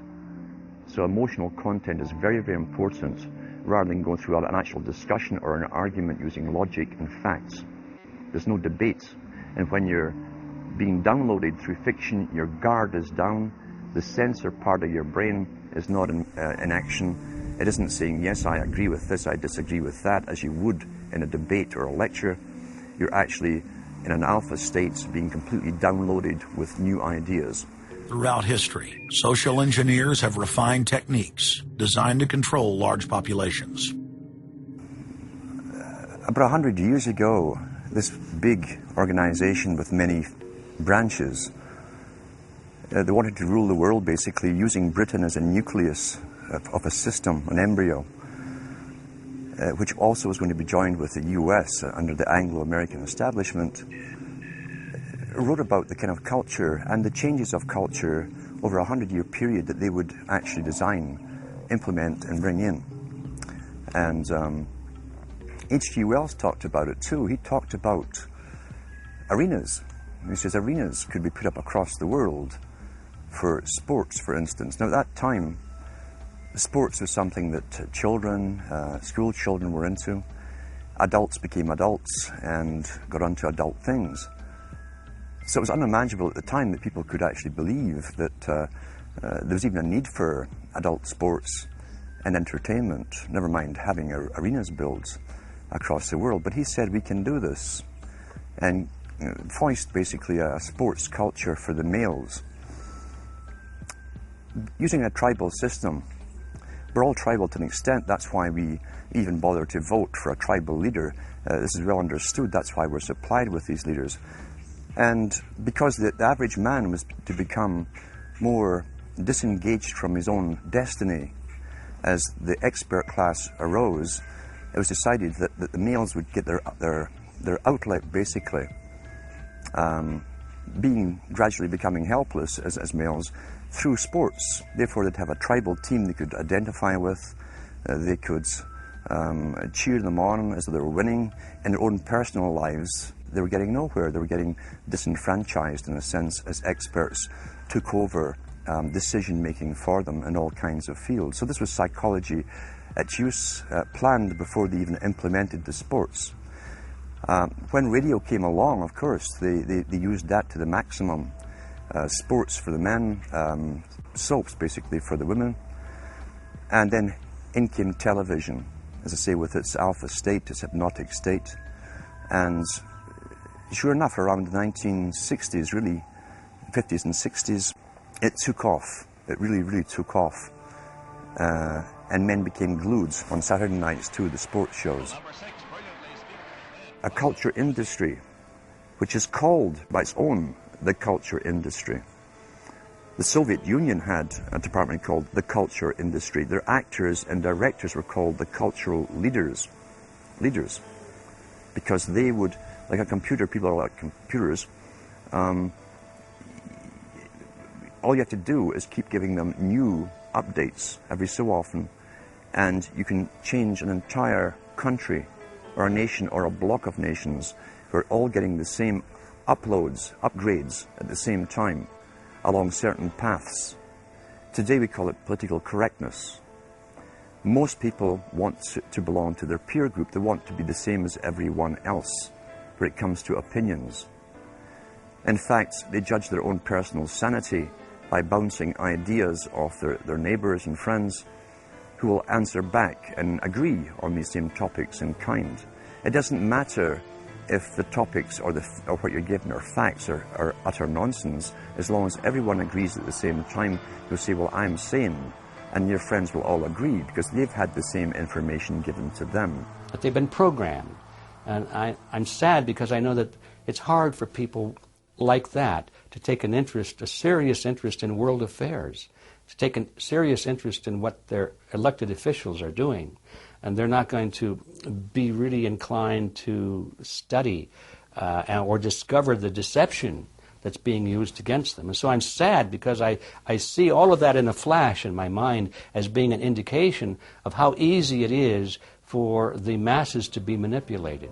The scientific dictatorship understands what makes human beings tick. They understand our psychology. They've studied it, and they're using it against us. But the minute the public awakens to the fact that there is an agenda to manipulate them, and the second the public realizes that they are being conditioned and controlled, the establishment begins to lose that edge they've got over people. So all I ask viewers to do is to think for themselves and to study public relations, to study advertising, to study propaganda, and to realize how much of it is out there in their daily lives. And then make the decision for yourself. I just want people to think on their own and to not have their decisions and their thoughts and their ideas pre-packaged and basically downloaded into them. If it's on TV and a famous face says something, then it must be true. He doesn't have to show you facts or anything else. You've been brought up with these faces. That's why they keep these guys on television into their 70s and 80s. You've grown up with this father figure who's on television every night at 6 o'clock. In your house, in your room, staring right at you, and he's a father figure. Would he tell you a lie? So you naturally never suspect him. And this same man will lead you through new topics. He'll introduce experts on the topics. They'll have a little summary at the end of every talk, and you are now left with the conclusion that's presented to you. You don't arrive at it, it's given to you, and it's good enough for you. When I was growing up, people were talking on their front porches, neighbors were playing baseball, there were nightly barbecues. You don't see that anymore. We've lost our communities.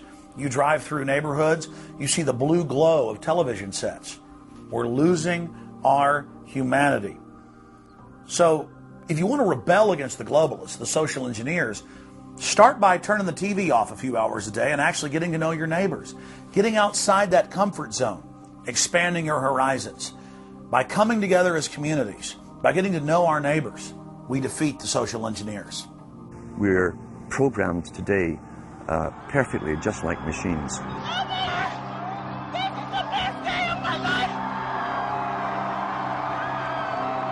We tie this in with the Brzezinski. Brzezinski said in 2 Ages. Now this guy was way up with the NSA. He's a master geopolitician. He admits he works in 20, 50-year periods to do with geopolitics in other countries. But he said himself, the public will shortly be unable to think or reason for themselves. It was meaning by that the form of information that was given to them, the type, the formulas that were in use then in the 1970s. He says, eventually they'll be unable to think or reason for themselves. And eventually, he said, they will expect the media to do all their thinking and reasoning for them. Well, that's happened today. That's why people today can't think outside of the programming from television. Zbigniew Brzezinski, Obama's main foreign policy advisor, talks about how a cult of personality can be artificially manufactured to influence the masses. In the first months of my administration, to pull our economy... Oh, goodness. Sorry about that, guys. To pull our economy back from the brink, including the largest and most sweeping economic recovery plan in our nation's history. We're gullible, but we're also willingly gullible. We want a human being, a big daddy, to come along and make everything right for us. And as long as we believe that, we'll always basically get shafted. In addition to John, sorry, I just noticed that I jumped the gun here. Go ahead and move it up. I'd already introduced all you guys. It's the presidential reality show. But when it became an Oprah production, it became slick. You don't have a president. You have an actor. They say that politics is show business for ugly people. You got it. What am I going to tell the president when I tell him his teleprompter is broken? What will he do then? It's Obama's role to front for the international banking syndicate and to take all the heat for their unpopular agenda. It's his job to convince the American people that the buck actually stops at the White House. In Brzezinski's book, Between Two Ages, is that eventually we shall put presidents in who will have personality cults. We shall create massive personality cults for these people through the same techniques as Hollywood has used. Obama is that man today. The globalists, who know that Obama is going to promote their plan, want to make him such a superhero that nobody will question what he's doing. They'll be so preoccupied with who he is, or where he is, or what he's saying, or what he's wearing, or something like that. The idea of making him into a celebrity is very valuable because that way people are less inclined to ask, what is he doing? So that's very useful to these people. Similar plans of social control have been continuously carried out by operatives of the Ford Foundation, who Obama has worked for over the last 30 years. Many of the strategies used to control populations were originally developed by Edward Bernays, who coined the phrase public relations. Bernays said that if you manufacture an authoritative figure who repeats the same messages over and over, that this will appeal to the masses' subconscious desires. Yes, we can. The unwashed masses will helplessly follow the leader and go along with any message they spout. Yes, we can. Yes, we can. We shall overcome. Yes, we can. we will respond with that timeless creed that sums up the spirit of a people. Yes, we can. Thank you. Today, these exact techniques are being used with devastating effect against the general population. Obama is the latest version of 21st century mass mind control. The psych warfare engineers are counting on Obama to finish the plan they began decades ago. Beyond their plans to devastate the economy for global consolidation, a new international framework of draconian law is being constructed to establish a system of neo-feudalistic serfdom. Remember, it was Bill Clinton who gave us NAFTA. And it was Al Gore, the hero of the environmental movement, who was the hatchet man for the Clinton administration to cram NAFTA down the throats of a reluctant Congress. Now, this is a good deal for our country, Larry, and let me explain why. Al Gore, who carried the ball for NAFTA and GATT, is now one of the top standard bearers for the elite's agenda. I didn't interrupt you. Okay, now, guys. Then maybe it just... Is this... NAFTA. Why? Huge numbers of manufacturing jobs left Canada, came into the United States because of a 15% wage differential. We pay our workers less in Canada. Now, when you've got a 7-to-1 wage differential between the United States and Mexico, you will hear the giant sucking sound. No, there's a political lesson, there's a business lesson. Sorry. He serves as the front man for the carbon tax cap and trade scheme, which will not only increase taxes on every American, but will also transfer our national sovereignty and rights to a tyrannical world government, all in the name of saving the earth. Is the legislation that we are discussing here today, is that something that you are going to personally benefit from? If you believe that the reason I have been working on this issue for 30 years is because of greed, you don't know me. I've been willing to put my money where my mouth is. Do you think there's something wrong with being active in business in this country? I am simply asking for clarification. I'm proud of the it. Relationship. I'm proud of it. My name's Dr. Tim Ball. I'm a climatologist. I have a PhD in climatology from the Queen Mary College, the University of London, England. And I've been studying climate both with my 9 years in the Canadian Air Force, where it was essential to flying, and then after that at the university. So it's essentially been the whole theme of my career. Initially we're called climate skeptics. I said, but all scientists are skeptics. If you're not a skeptic, you're not a scientist. And then when that didn't work, then they came out with the charge that we were climate change deniers. And I remember when I was first called a denier, and it was in the Times of London in England. And of course the word denier was clearly deliberately chosen because of the Holocaust connotations of that term. So it was not only a charge that you were ignoring the truth, but you were doing it in a very evil way. And of course, I laugh about that now because my whole career has been anything but a climate change denier. I've spent my career trying to educate people to how much climate changes naturally. So I'm anything but a denier, but of course that is part of the politics. Under the Nazis, there was something called race science. They had a lunatic theory of eugenics, the Aryan heritage, and all the rest of this. Absolute crackpot pseudoscience. There was no empirical measure or empirical test for the validity of those theories. They simply asserted them, and if you were a professor who stood up to them, then the Gestapo would come and take you away. We are perilously close to such a situation right now. Any academic, any other figure standing up to say the global warming theory of Al Gore is a piece of crackpot nonsense is in danger. You'd be fired from a government job, and in many universities, your job would be in danger. And of course, it's also part of what's called ad hominem, that if you can't defeat the person's argument rationally, you start attacking the person. And we see that with these terms, and we see it with Al Gore calling them flat earthers. Congressman, you began by denying that there is a consensus on the science. there is a consensus on the science. Well, you mustn't have been listening to our testimony that we've had for the last few days with dozens of experts that have come in who have given completely different views. Well, I would encourage you to go back and look at the testimony this committee's heard. There are people who still believe that the moon landing was staged on a movie lot in Arizona. And neither of us are one of those, and I know you like giving those cute anecdotes. This is not a cutesy issue. We're talking about something that can export millions of jobs out of our economy, out of our country.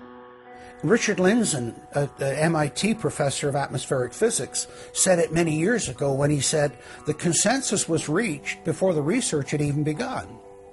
And then scientists like myself that stood up and said, hold on a minute, I got problems with this. Oh, paid by the oil companies, don't trust that guy.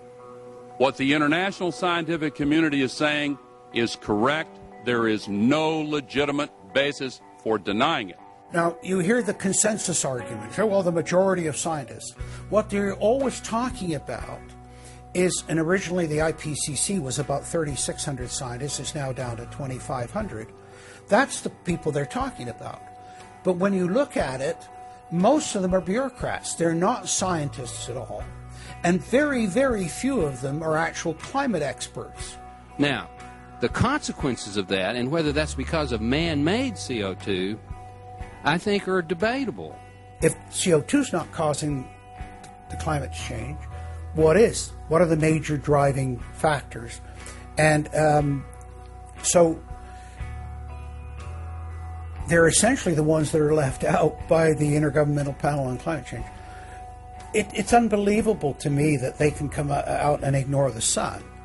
I mean, everybody knows the sun goes in, it gets cool. You notice that, right? You have an eclipse, the temperature drops, and the birds start to get excited and so on.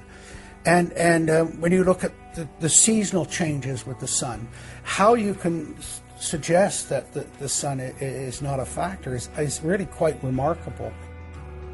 Giving us false scientific information is not going to clean up our environment. Speaking with a lot of promises and innuendo is not going to help clean up our environment. The globalists have co-opted the environmental movement. There are a lot of real environmental problems we face, like genetic engineering, where they're splicing plants, animals, insects, you name it. Toxic waste dumping in the ocean. No one wants to breathe bad air or drink toxic water. But the global carbon tax has nothing to do with that. It's a tax literally on breathing. Go out on the street or talk to your friends, your neighbors. Ask them, hey, should we ban dihydrogen monoxide? It's bad for the environment. The average person will sign your petition calling for the banning of water. That's right. Dihydrogen monoxide is water. It's the same thing with table salt, sodium chloride. And that's exactly what the establishment is doing with carbon dioxide. Ooh, dioxide. It has this scary sounding name. But the truth is, it's one of the 4 elements of life on this planet. Oxygen, carbon dioxide, water, and sunlight. And if the establishment can tax and list as a toxic waste one of those basic 4 building blocks of life, carbon dioxide, they can regulate and control every facet of our lives and shut down any businesses that aren't part of their New World Order. The idea that carbon is a pollutant is essentially a way of saying that humanity is a disease or a cancer that ought to be wiped out. Genocide.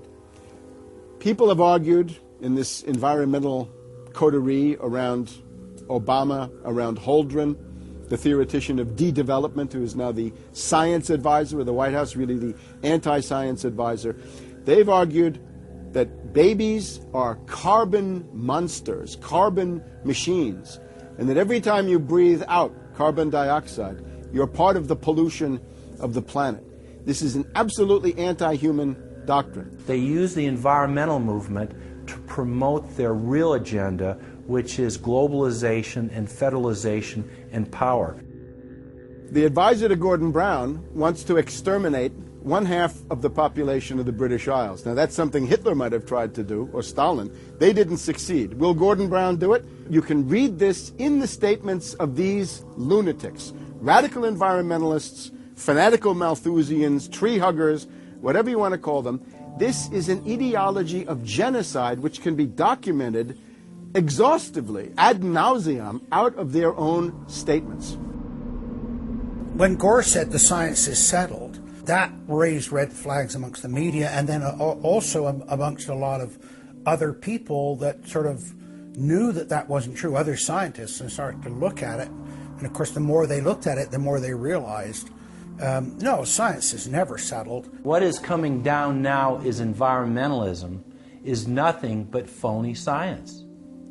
Nothing but phony science. And if we really believe in the environment, if we really believe in freedom, if we really believe in truth, we need to get some straight answers. Now, the Kyoto Agreement, of course, was reached in the city of Kyoto. And what was interesting was several things came out of that. But the first thing was that not all countries had to participate in Kyoto, but not all had to take action. Only the developed nations were required to reduce their level of CO2. The developing nations were excluded. Now, of course, at that time, China was, and in some ways you can argue it still is, a developing nation. So it wasn't required to meet any targets under Kyoto, nor was India. The U.S., of course, held out. And what's interesting is that the U.S. Senate voted 95-0 against the Kyoto Accord, even though Al Gore was the vice president at the time. And lucky for him, he didn't have to cast a deciding vote. But so it was 95-0 against it because the U.S. Senate saw, no, this is a socialist distribution of wealth. This is going to cost jobs and economy, and so they scrapped it completely. We're now told that you have to buy carbon offsets. In other words, if you have sinned by having a carbon footprint and by carbon emissions, you've got to buy a carbon offset, which is usually a scam. Somebody claims to have planted an acre of grass in the third world. It never happened. They take your money and laugh all the way to the bank. But they're telling you that in order to cleanse your guilt, you've got to buy a carbon offset. Talk about carbon polluters. You talk about them. It's my understanding that back in 1997, when you were vice president, Enron's CEO, Ken Lay, was involved in discussions with you at the White House about helping develop this type of policy, this trading scheme. And is that accurate? Is it inaccurate? It's been reported. I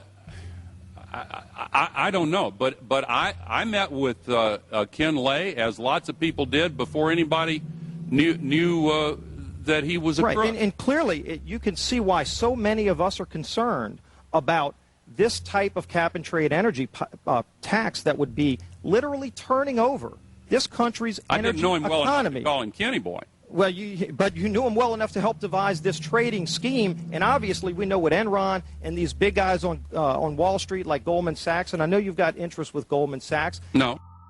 Well, that's been reported. Is that not accurate? No, I wish I did. With executives from you're partnered in companies with executives from Goldman Sachs. Well, if you're not. Al Gore has got to be the greatest con artist in modern history.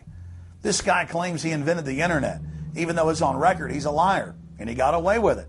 He was the pitch man that successfully sold, as vice president, NAFTA and GATT. That's lowered the standard of living in the United States and Mexico and almost completely deindustrialized our country. Now he's saying you should pay him and his private company, set up by Enron, a carbon tax on breathing. Look, if you want to buy Al Gore's propaganda, go ahead. But before you do that, you should at least look into the claims he's making. There was a meeting in the White House in 1998 between Al Gore and Bill Clinton, Ken Lay, and Lord Brown. Okay, well, who were these people? Well, we know the president, the vice president. Ken Lay, of course, was the president of Enron. And Enron was a major, major player in the carbon credit, carbon trading. And in fact, stood to make an enormous amount of money out of it. And so it was part of the collapse of Enron. And Lord Brown, of course, was the head of the largest oil company in the world. And they were looking to buy into this, as is happening now, where the energy companies are becoming the big promoters of, oh, we got to go green, we got to go to alternate energies, and all of this stuff. They saw a business opportunity and leapt onto it, and one that would make them look green again. When it came time for the 1,200-plus page greenhouse gas emission and carbon legislation to be voted on, the Speaker of the House, Nancy Pelosi, would not let the Republicans, or even members of her own party, see the bill until minutes before the vote. Republican Minority Leader John Boehner engaged in a rare House filibuster and read shocking section after shocking section from the legislation. Now, I really hate to do this, but when you file a 300-page amendment at 3:09 a.m., the American people have a right to know what's in this bill and have a right to know what we're voting on.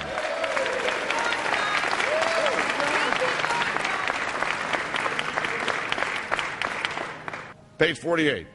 Each building code enforcement department receiving a grant under subsection A shall impanel a code administration and enforcement team consisting of at least one full-time building code enforcement officer, a city planner, and a health planner or similar officer. I can take you to Chickasaw, Mercer County in my district. They don't have one full-time person that works for the village, all right, not one. Look at the mandate on every city, village in America right here in this bill. So that we're not only going to tell you what the codes are going to be, but we're going to tell you how many people you need to hire to enforce this. Page 41, determine any geographic area within the contiguous United States that lacks a federal power marketing agency. Because, you know, we can't move power around the country without a federal power marketing agency. We do it today, but now we have to have a new government agency to do this. All California housing standards are now going to be imposed on every American community. You don't have the right to have your own building standards in your community or in your state. Hell no, the federal government's going to tell you what they are. It quickly became clear why Pelosi and the Democratic leadership were desperate to keep the contents of the bill secret before the vote. Now, because of this underlying bill, the federal government will virtually have control over every aspect of lives for the American people. It is time to stand up and say, we get to choose. We choose liberty or we choose tyranny. It's one of the two. The underlying bill represents the tyranny and the intervention of the federal government. It's our choice. What will we choose today? Will we choose liberty or will we choose tyranny? And I know that we'll be facing the single moms that heard from last summer. They can't afford the gasoline bill. They can't afford the propane. You didn't do a great thing. You hurt some really decent families struggling, trying to make it, and this is going to be their death knell. It breaks my heart. I yield back. It is, of course, a carbon tax on economic activity, farming, manufacturing, real production here inside the United States. It would tend to shut down even those miserable remains of an industrial economy that we still have after the collapse of the Detroit automakers and their related subcontractors and so forth. Every home and business in the United States would be federally regulated and controlled. Mandatory home inspections will be carried out by federal inspectors, and it's all at the expense of the homeowner. In New York, they're called the environmental police. On this day, a surprise visit to a market in Brooklyn's Chinatown. And every day you're not in compliance, you face huge fines. Go to page 235. The Secretary may set and collect reasonable inspection fees to cover the cost of inspections required. So number one, they can come in, the federal government can come in, inspect your house, and send you the bill.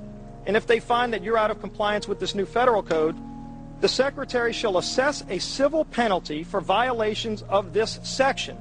And then further, going to page 236, each day of unlawful occupancy shall be considered a separate violation.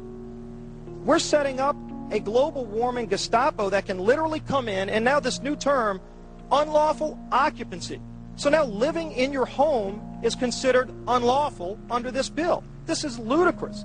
Worst of all, carbon czars in more than 35 federal agencies are given unlimited dictatorial power to tax all forms of carbon and carbon emissions. The Commissar Green Police openly brag that they will have the power to selectively enforce the new edicts on a case-by-case basis. It's funny because when I tell people what I do for a living, the first response usually is, "You're with the environmental police?" There is no environment in New York City. With this new power, the green mafia can take over the entire economy through selective enforcement. We know, Madam Speaker, that this national energy tax will cost the American people $2 trillion. We know that. We know this will result in a loss of 2.5 million jobs every year for the American people. We know that. We know this will result in a reduced standard of living for Americans. We know that. What is the point and what's the benefit? The same central banks that have stolen more than $50 trillion from national treasuries across the planet are now creating a new derivatives fraud through the cap-and-trade carbon tax system that dwarfs their previous Ponzi schemes. We've just watched a financial meltdown in this country, the likes of which hasn't been seen in some time. Now, if people like credit default swaps, they're really going to like the carbon swaps that are going to occur and the carbon future swaps. We spent a full day in this committee last summer talking about the manipulation of the energy futures market in oil. We're going to create, I fear, another such system that people who have an inclination to react dishonestly to systems are going to actually have a new opportunity. Is that not a problem? A select group of central banks are lobbying for the same legislation to be passed worldwide. Once the so-called green economy laws are in place, only global megacorporations and their subsidiaries will be allowed to do business. Van Jones, Barack Obama's first green job czar, has stated repeatedly on the record that the new green economy is only a cover for a complete revolution against capitalism and the total redistribution of wealth. But what Van Jones doesn't tell his sad followers is that the elite are bragging that the modern green movement was designed from its creation to destroy the middle class and transfer all wealth into the hands of a super elite. They're not doing this to uplift the poor. No, the goal is to enslave the planet and usher in a new dark age. Every nation on Earth is in the process of, or has already passed, its own set of carbon tax laws and regulations. If their plan is successful, every nation on Earth will not only pay tribute to the powerful world government, but every facet of human life will be regulated by the technocratic global planners. Under the carbon tax scheme, China, India, Mexico, and over 150 other nations are exempt from the global tax system. You see, the bankers already own and control the third world. Their final target is the middle class of the West. Once they've dismantled the economies of the United States, Europe, and Japan, they believe no one can stand in their way. In short, the New World Order is a global corporate takeover. In their global corporate state, there is no room for individuality, sovereignty, or independence. As their program begins to face more and more opposition, lawmakers and supporters of the man-made global warming hypothesis want laws to be passed, making it illegal to question their theories.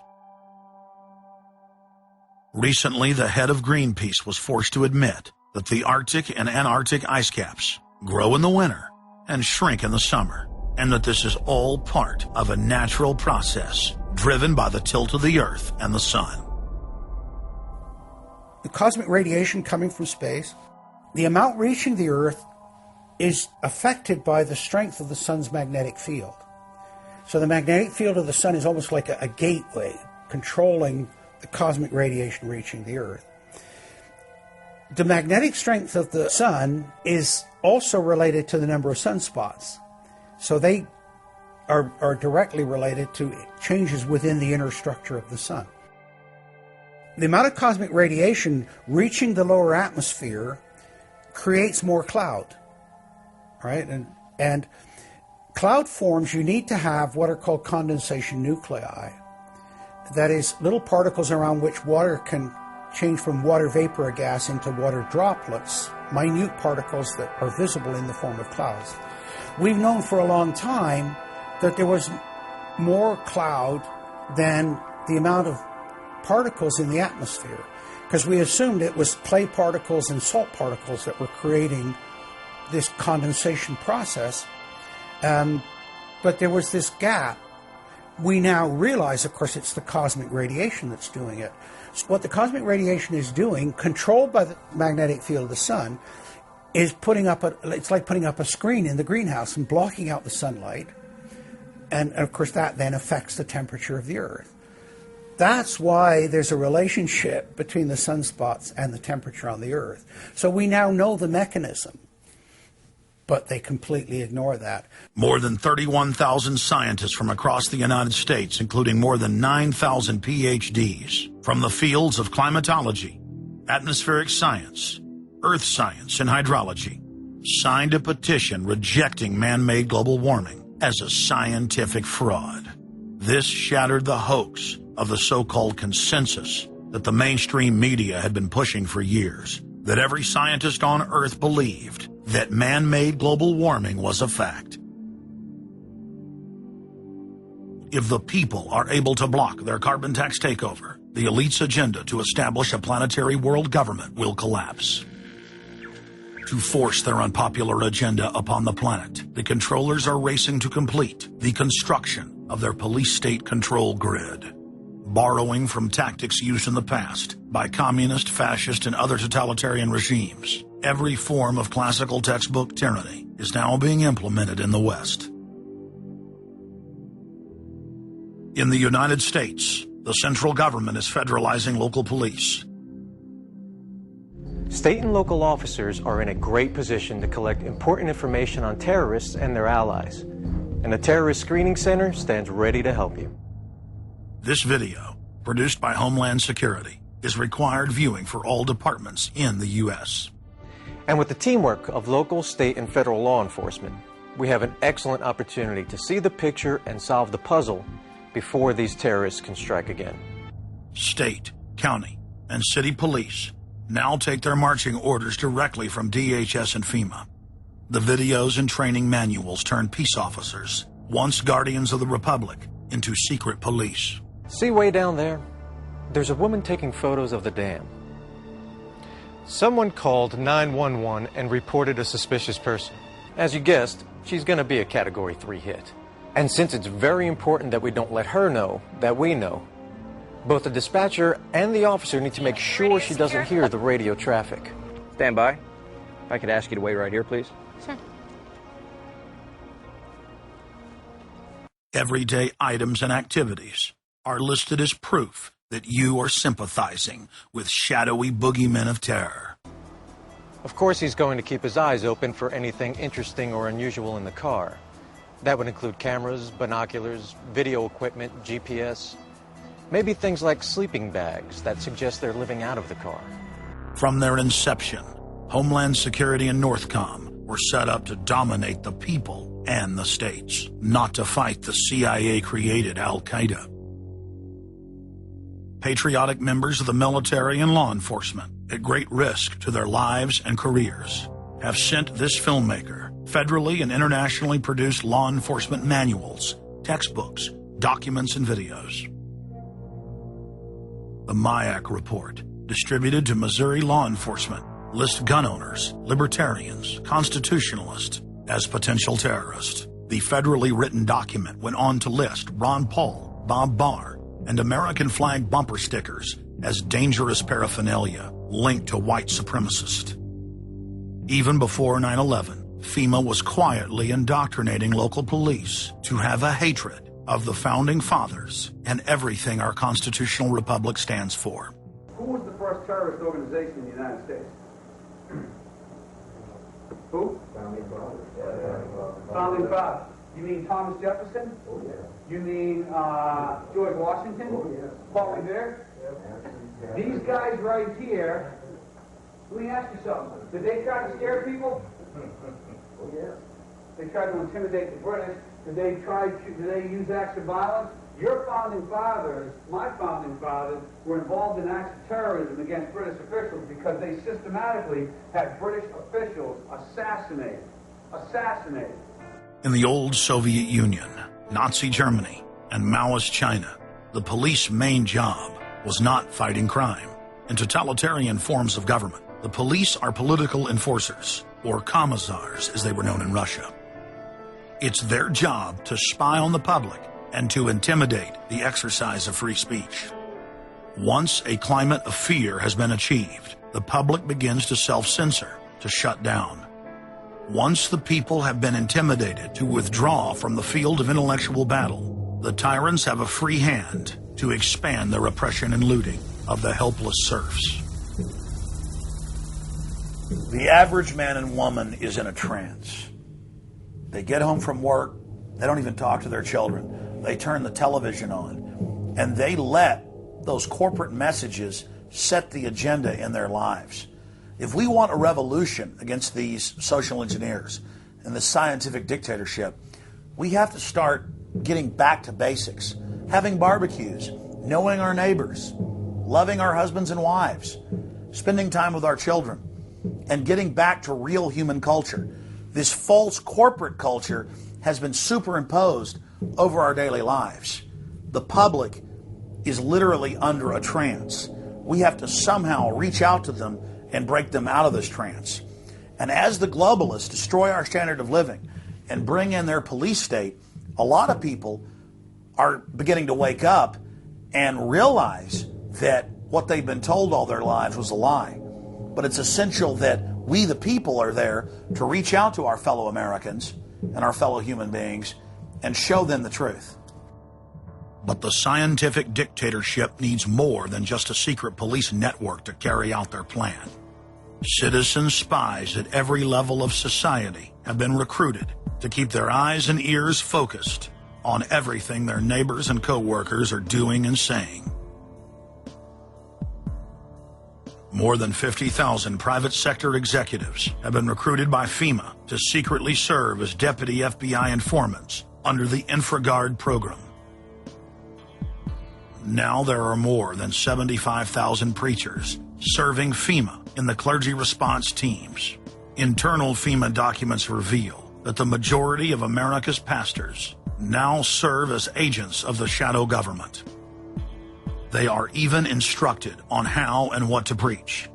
And as KSLA News 12 Jeff Farrell discovered, the clergy would help the government with potentially their biggest problem, us. From my cold, dead hands. Charlton Heston's famous declaration captures a truly American value, the overarching desire to protect our freedoms. But gun confiscation is exactly what happened during the state of emergency following Hurricane Katrina in New Orleans. U.S. troops also arrived, something far easier to do even now thanks to last year's elimination of the 1878 Posse Comitatus Act. That forbid U.S. troops from policing on American soil. If martial law were enacted here at home, public fears and quelling dissent would be critical. And that's exactly what the clergy response team, as it's called, helped accomplish in New Orleans. Jeff, the primary thing that we say to anybody is let's cooperate and get this thing over with, and then we'll settle the differences once the crisis is over. Such clergy response teams would walk a tightrope between the needs of the government versus the wishes of the public. In a lot of cases, these clergy would already be known in the neighborhoods in which they're helping to defuse that situation. For the clergy, one of the biggest tools that they will have in helping calm the public down or obey the law is the Bible itself, specifically Romans 13. Because the government is established by the Lord, and that's what we believe in the Christian faith. That's what's stated in the Scripture. They prepare their flocks like sheep to the slaughter for gun confiscation, forced inoculation, and they tell them that it is a blessing to have their families broken up and put into FEMA camps. Irland, Frankreich, Portugal, Spanien, die Schweiz, Liechtenstein, Luxembourg, Polen, Ungarn, Romania. Adolf Hitler bragged that his most powerful domestic tool, used by the Nazis to control the people, was the servile clergy. And his favorite Bible verse was Romans 13, render unto Caesar. Either you are with us or you are with the terrorists. The scam was launched as a simple bait and switch. The government recruited the public by telling them that they were needed in the fight against Al-Qaeda. But from day one, over 90% of their training and operations focus on demonizing, surveilling, and harassing anyone who stands against their takeover. The Department of Homeland Security calling on firefighters to take on a new role in the war on terror. The idea to be the eyes for the U.S. government when they're inside a home.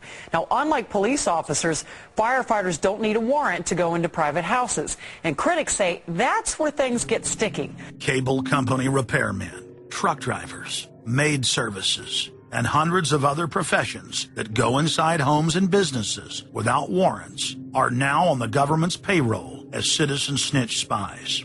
But Big Brother doesn't stop there.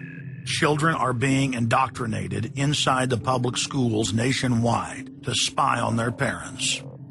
You can give information without having to give your name. You guys can get paid for good tips up to $200. The New York Times praised public school programs in the United States and England that are training children to report their parents for eco-crimes, like taking a hot bath or letting the water run while you brush your teeth. All of that violates their carbon footprint credit allotment.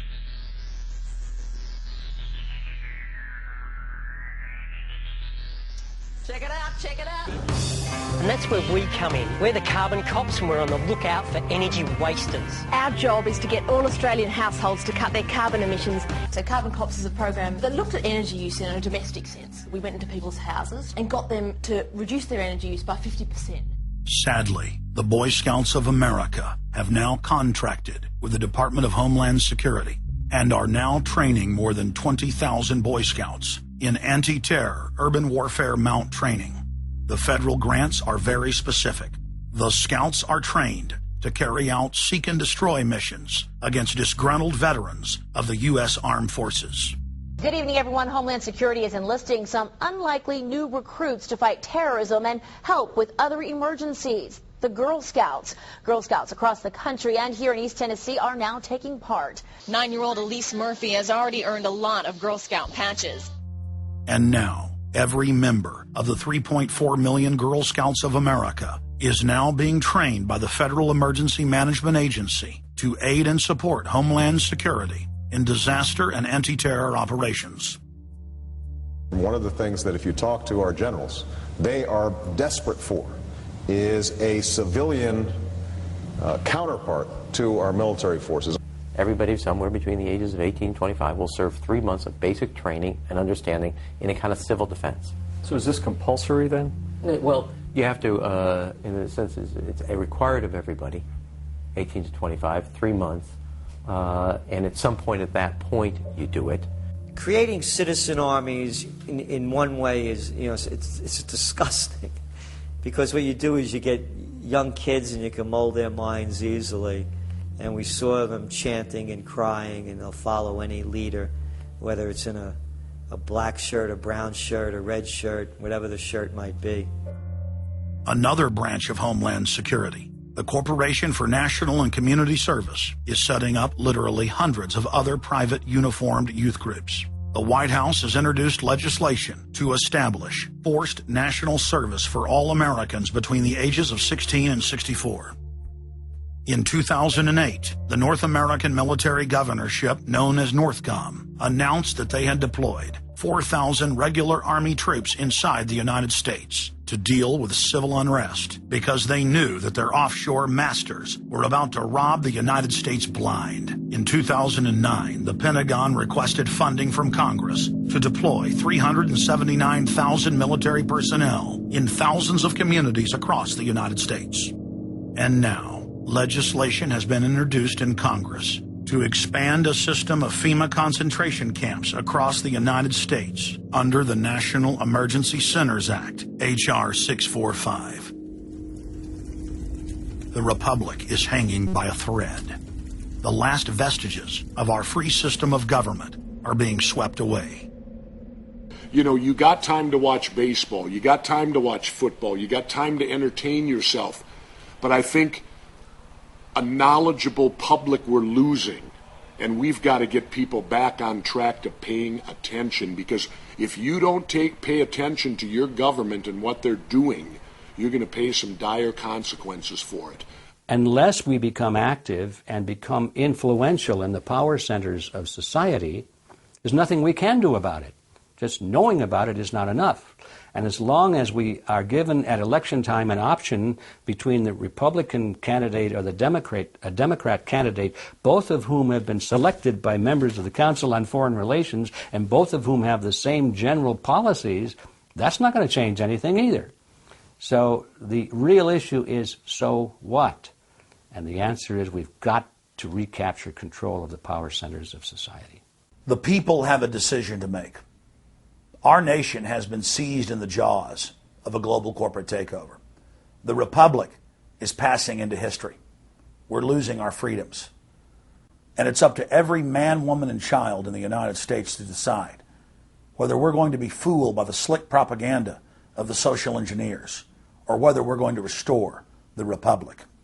The values expressed by our founding fathers in the Declaration of Independence and other documents are very important to these times, and it's now our chance to manifest those documents. Now is the time for all good men to come to the aid of their country, because the country is being stolen from us in broad daylight. Not only stolen metaphorically, but financially as well. The numbers don't lie. The American people, having been educated as to the truth, then have to rise up and demand and get a government that starts serving them. We need a change, and it isn't going to come from Democrats and Republicans. It has to come from the American people. Dissension is the greatest form of patriotism, and I believe that. Because if you don't hold your elected officials' feet to the fire and pay attention, you are going to get bad government. So it's imperative for all of us. It's our job as citizens of this great country to pay attention. This is our last chance to not relive history. Hundreds of nations have fallen to tyranny in the last century alone.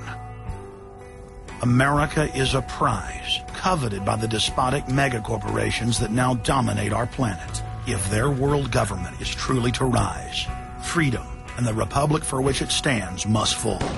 Now is the time for all good men and women to come to the aid of their country. One of the greatest events in history is taking place before our very eyes. For many generations into the future, our progeny will look back on this time as either a place where humanity rose to the challenge and made a stand against the forces of darkness, or as a time when the planet fell into the grip of a merciless high-tech tyranny.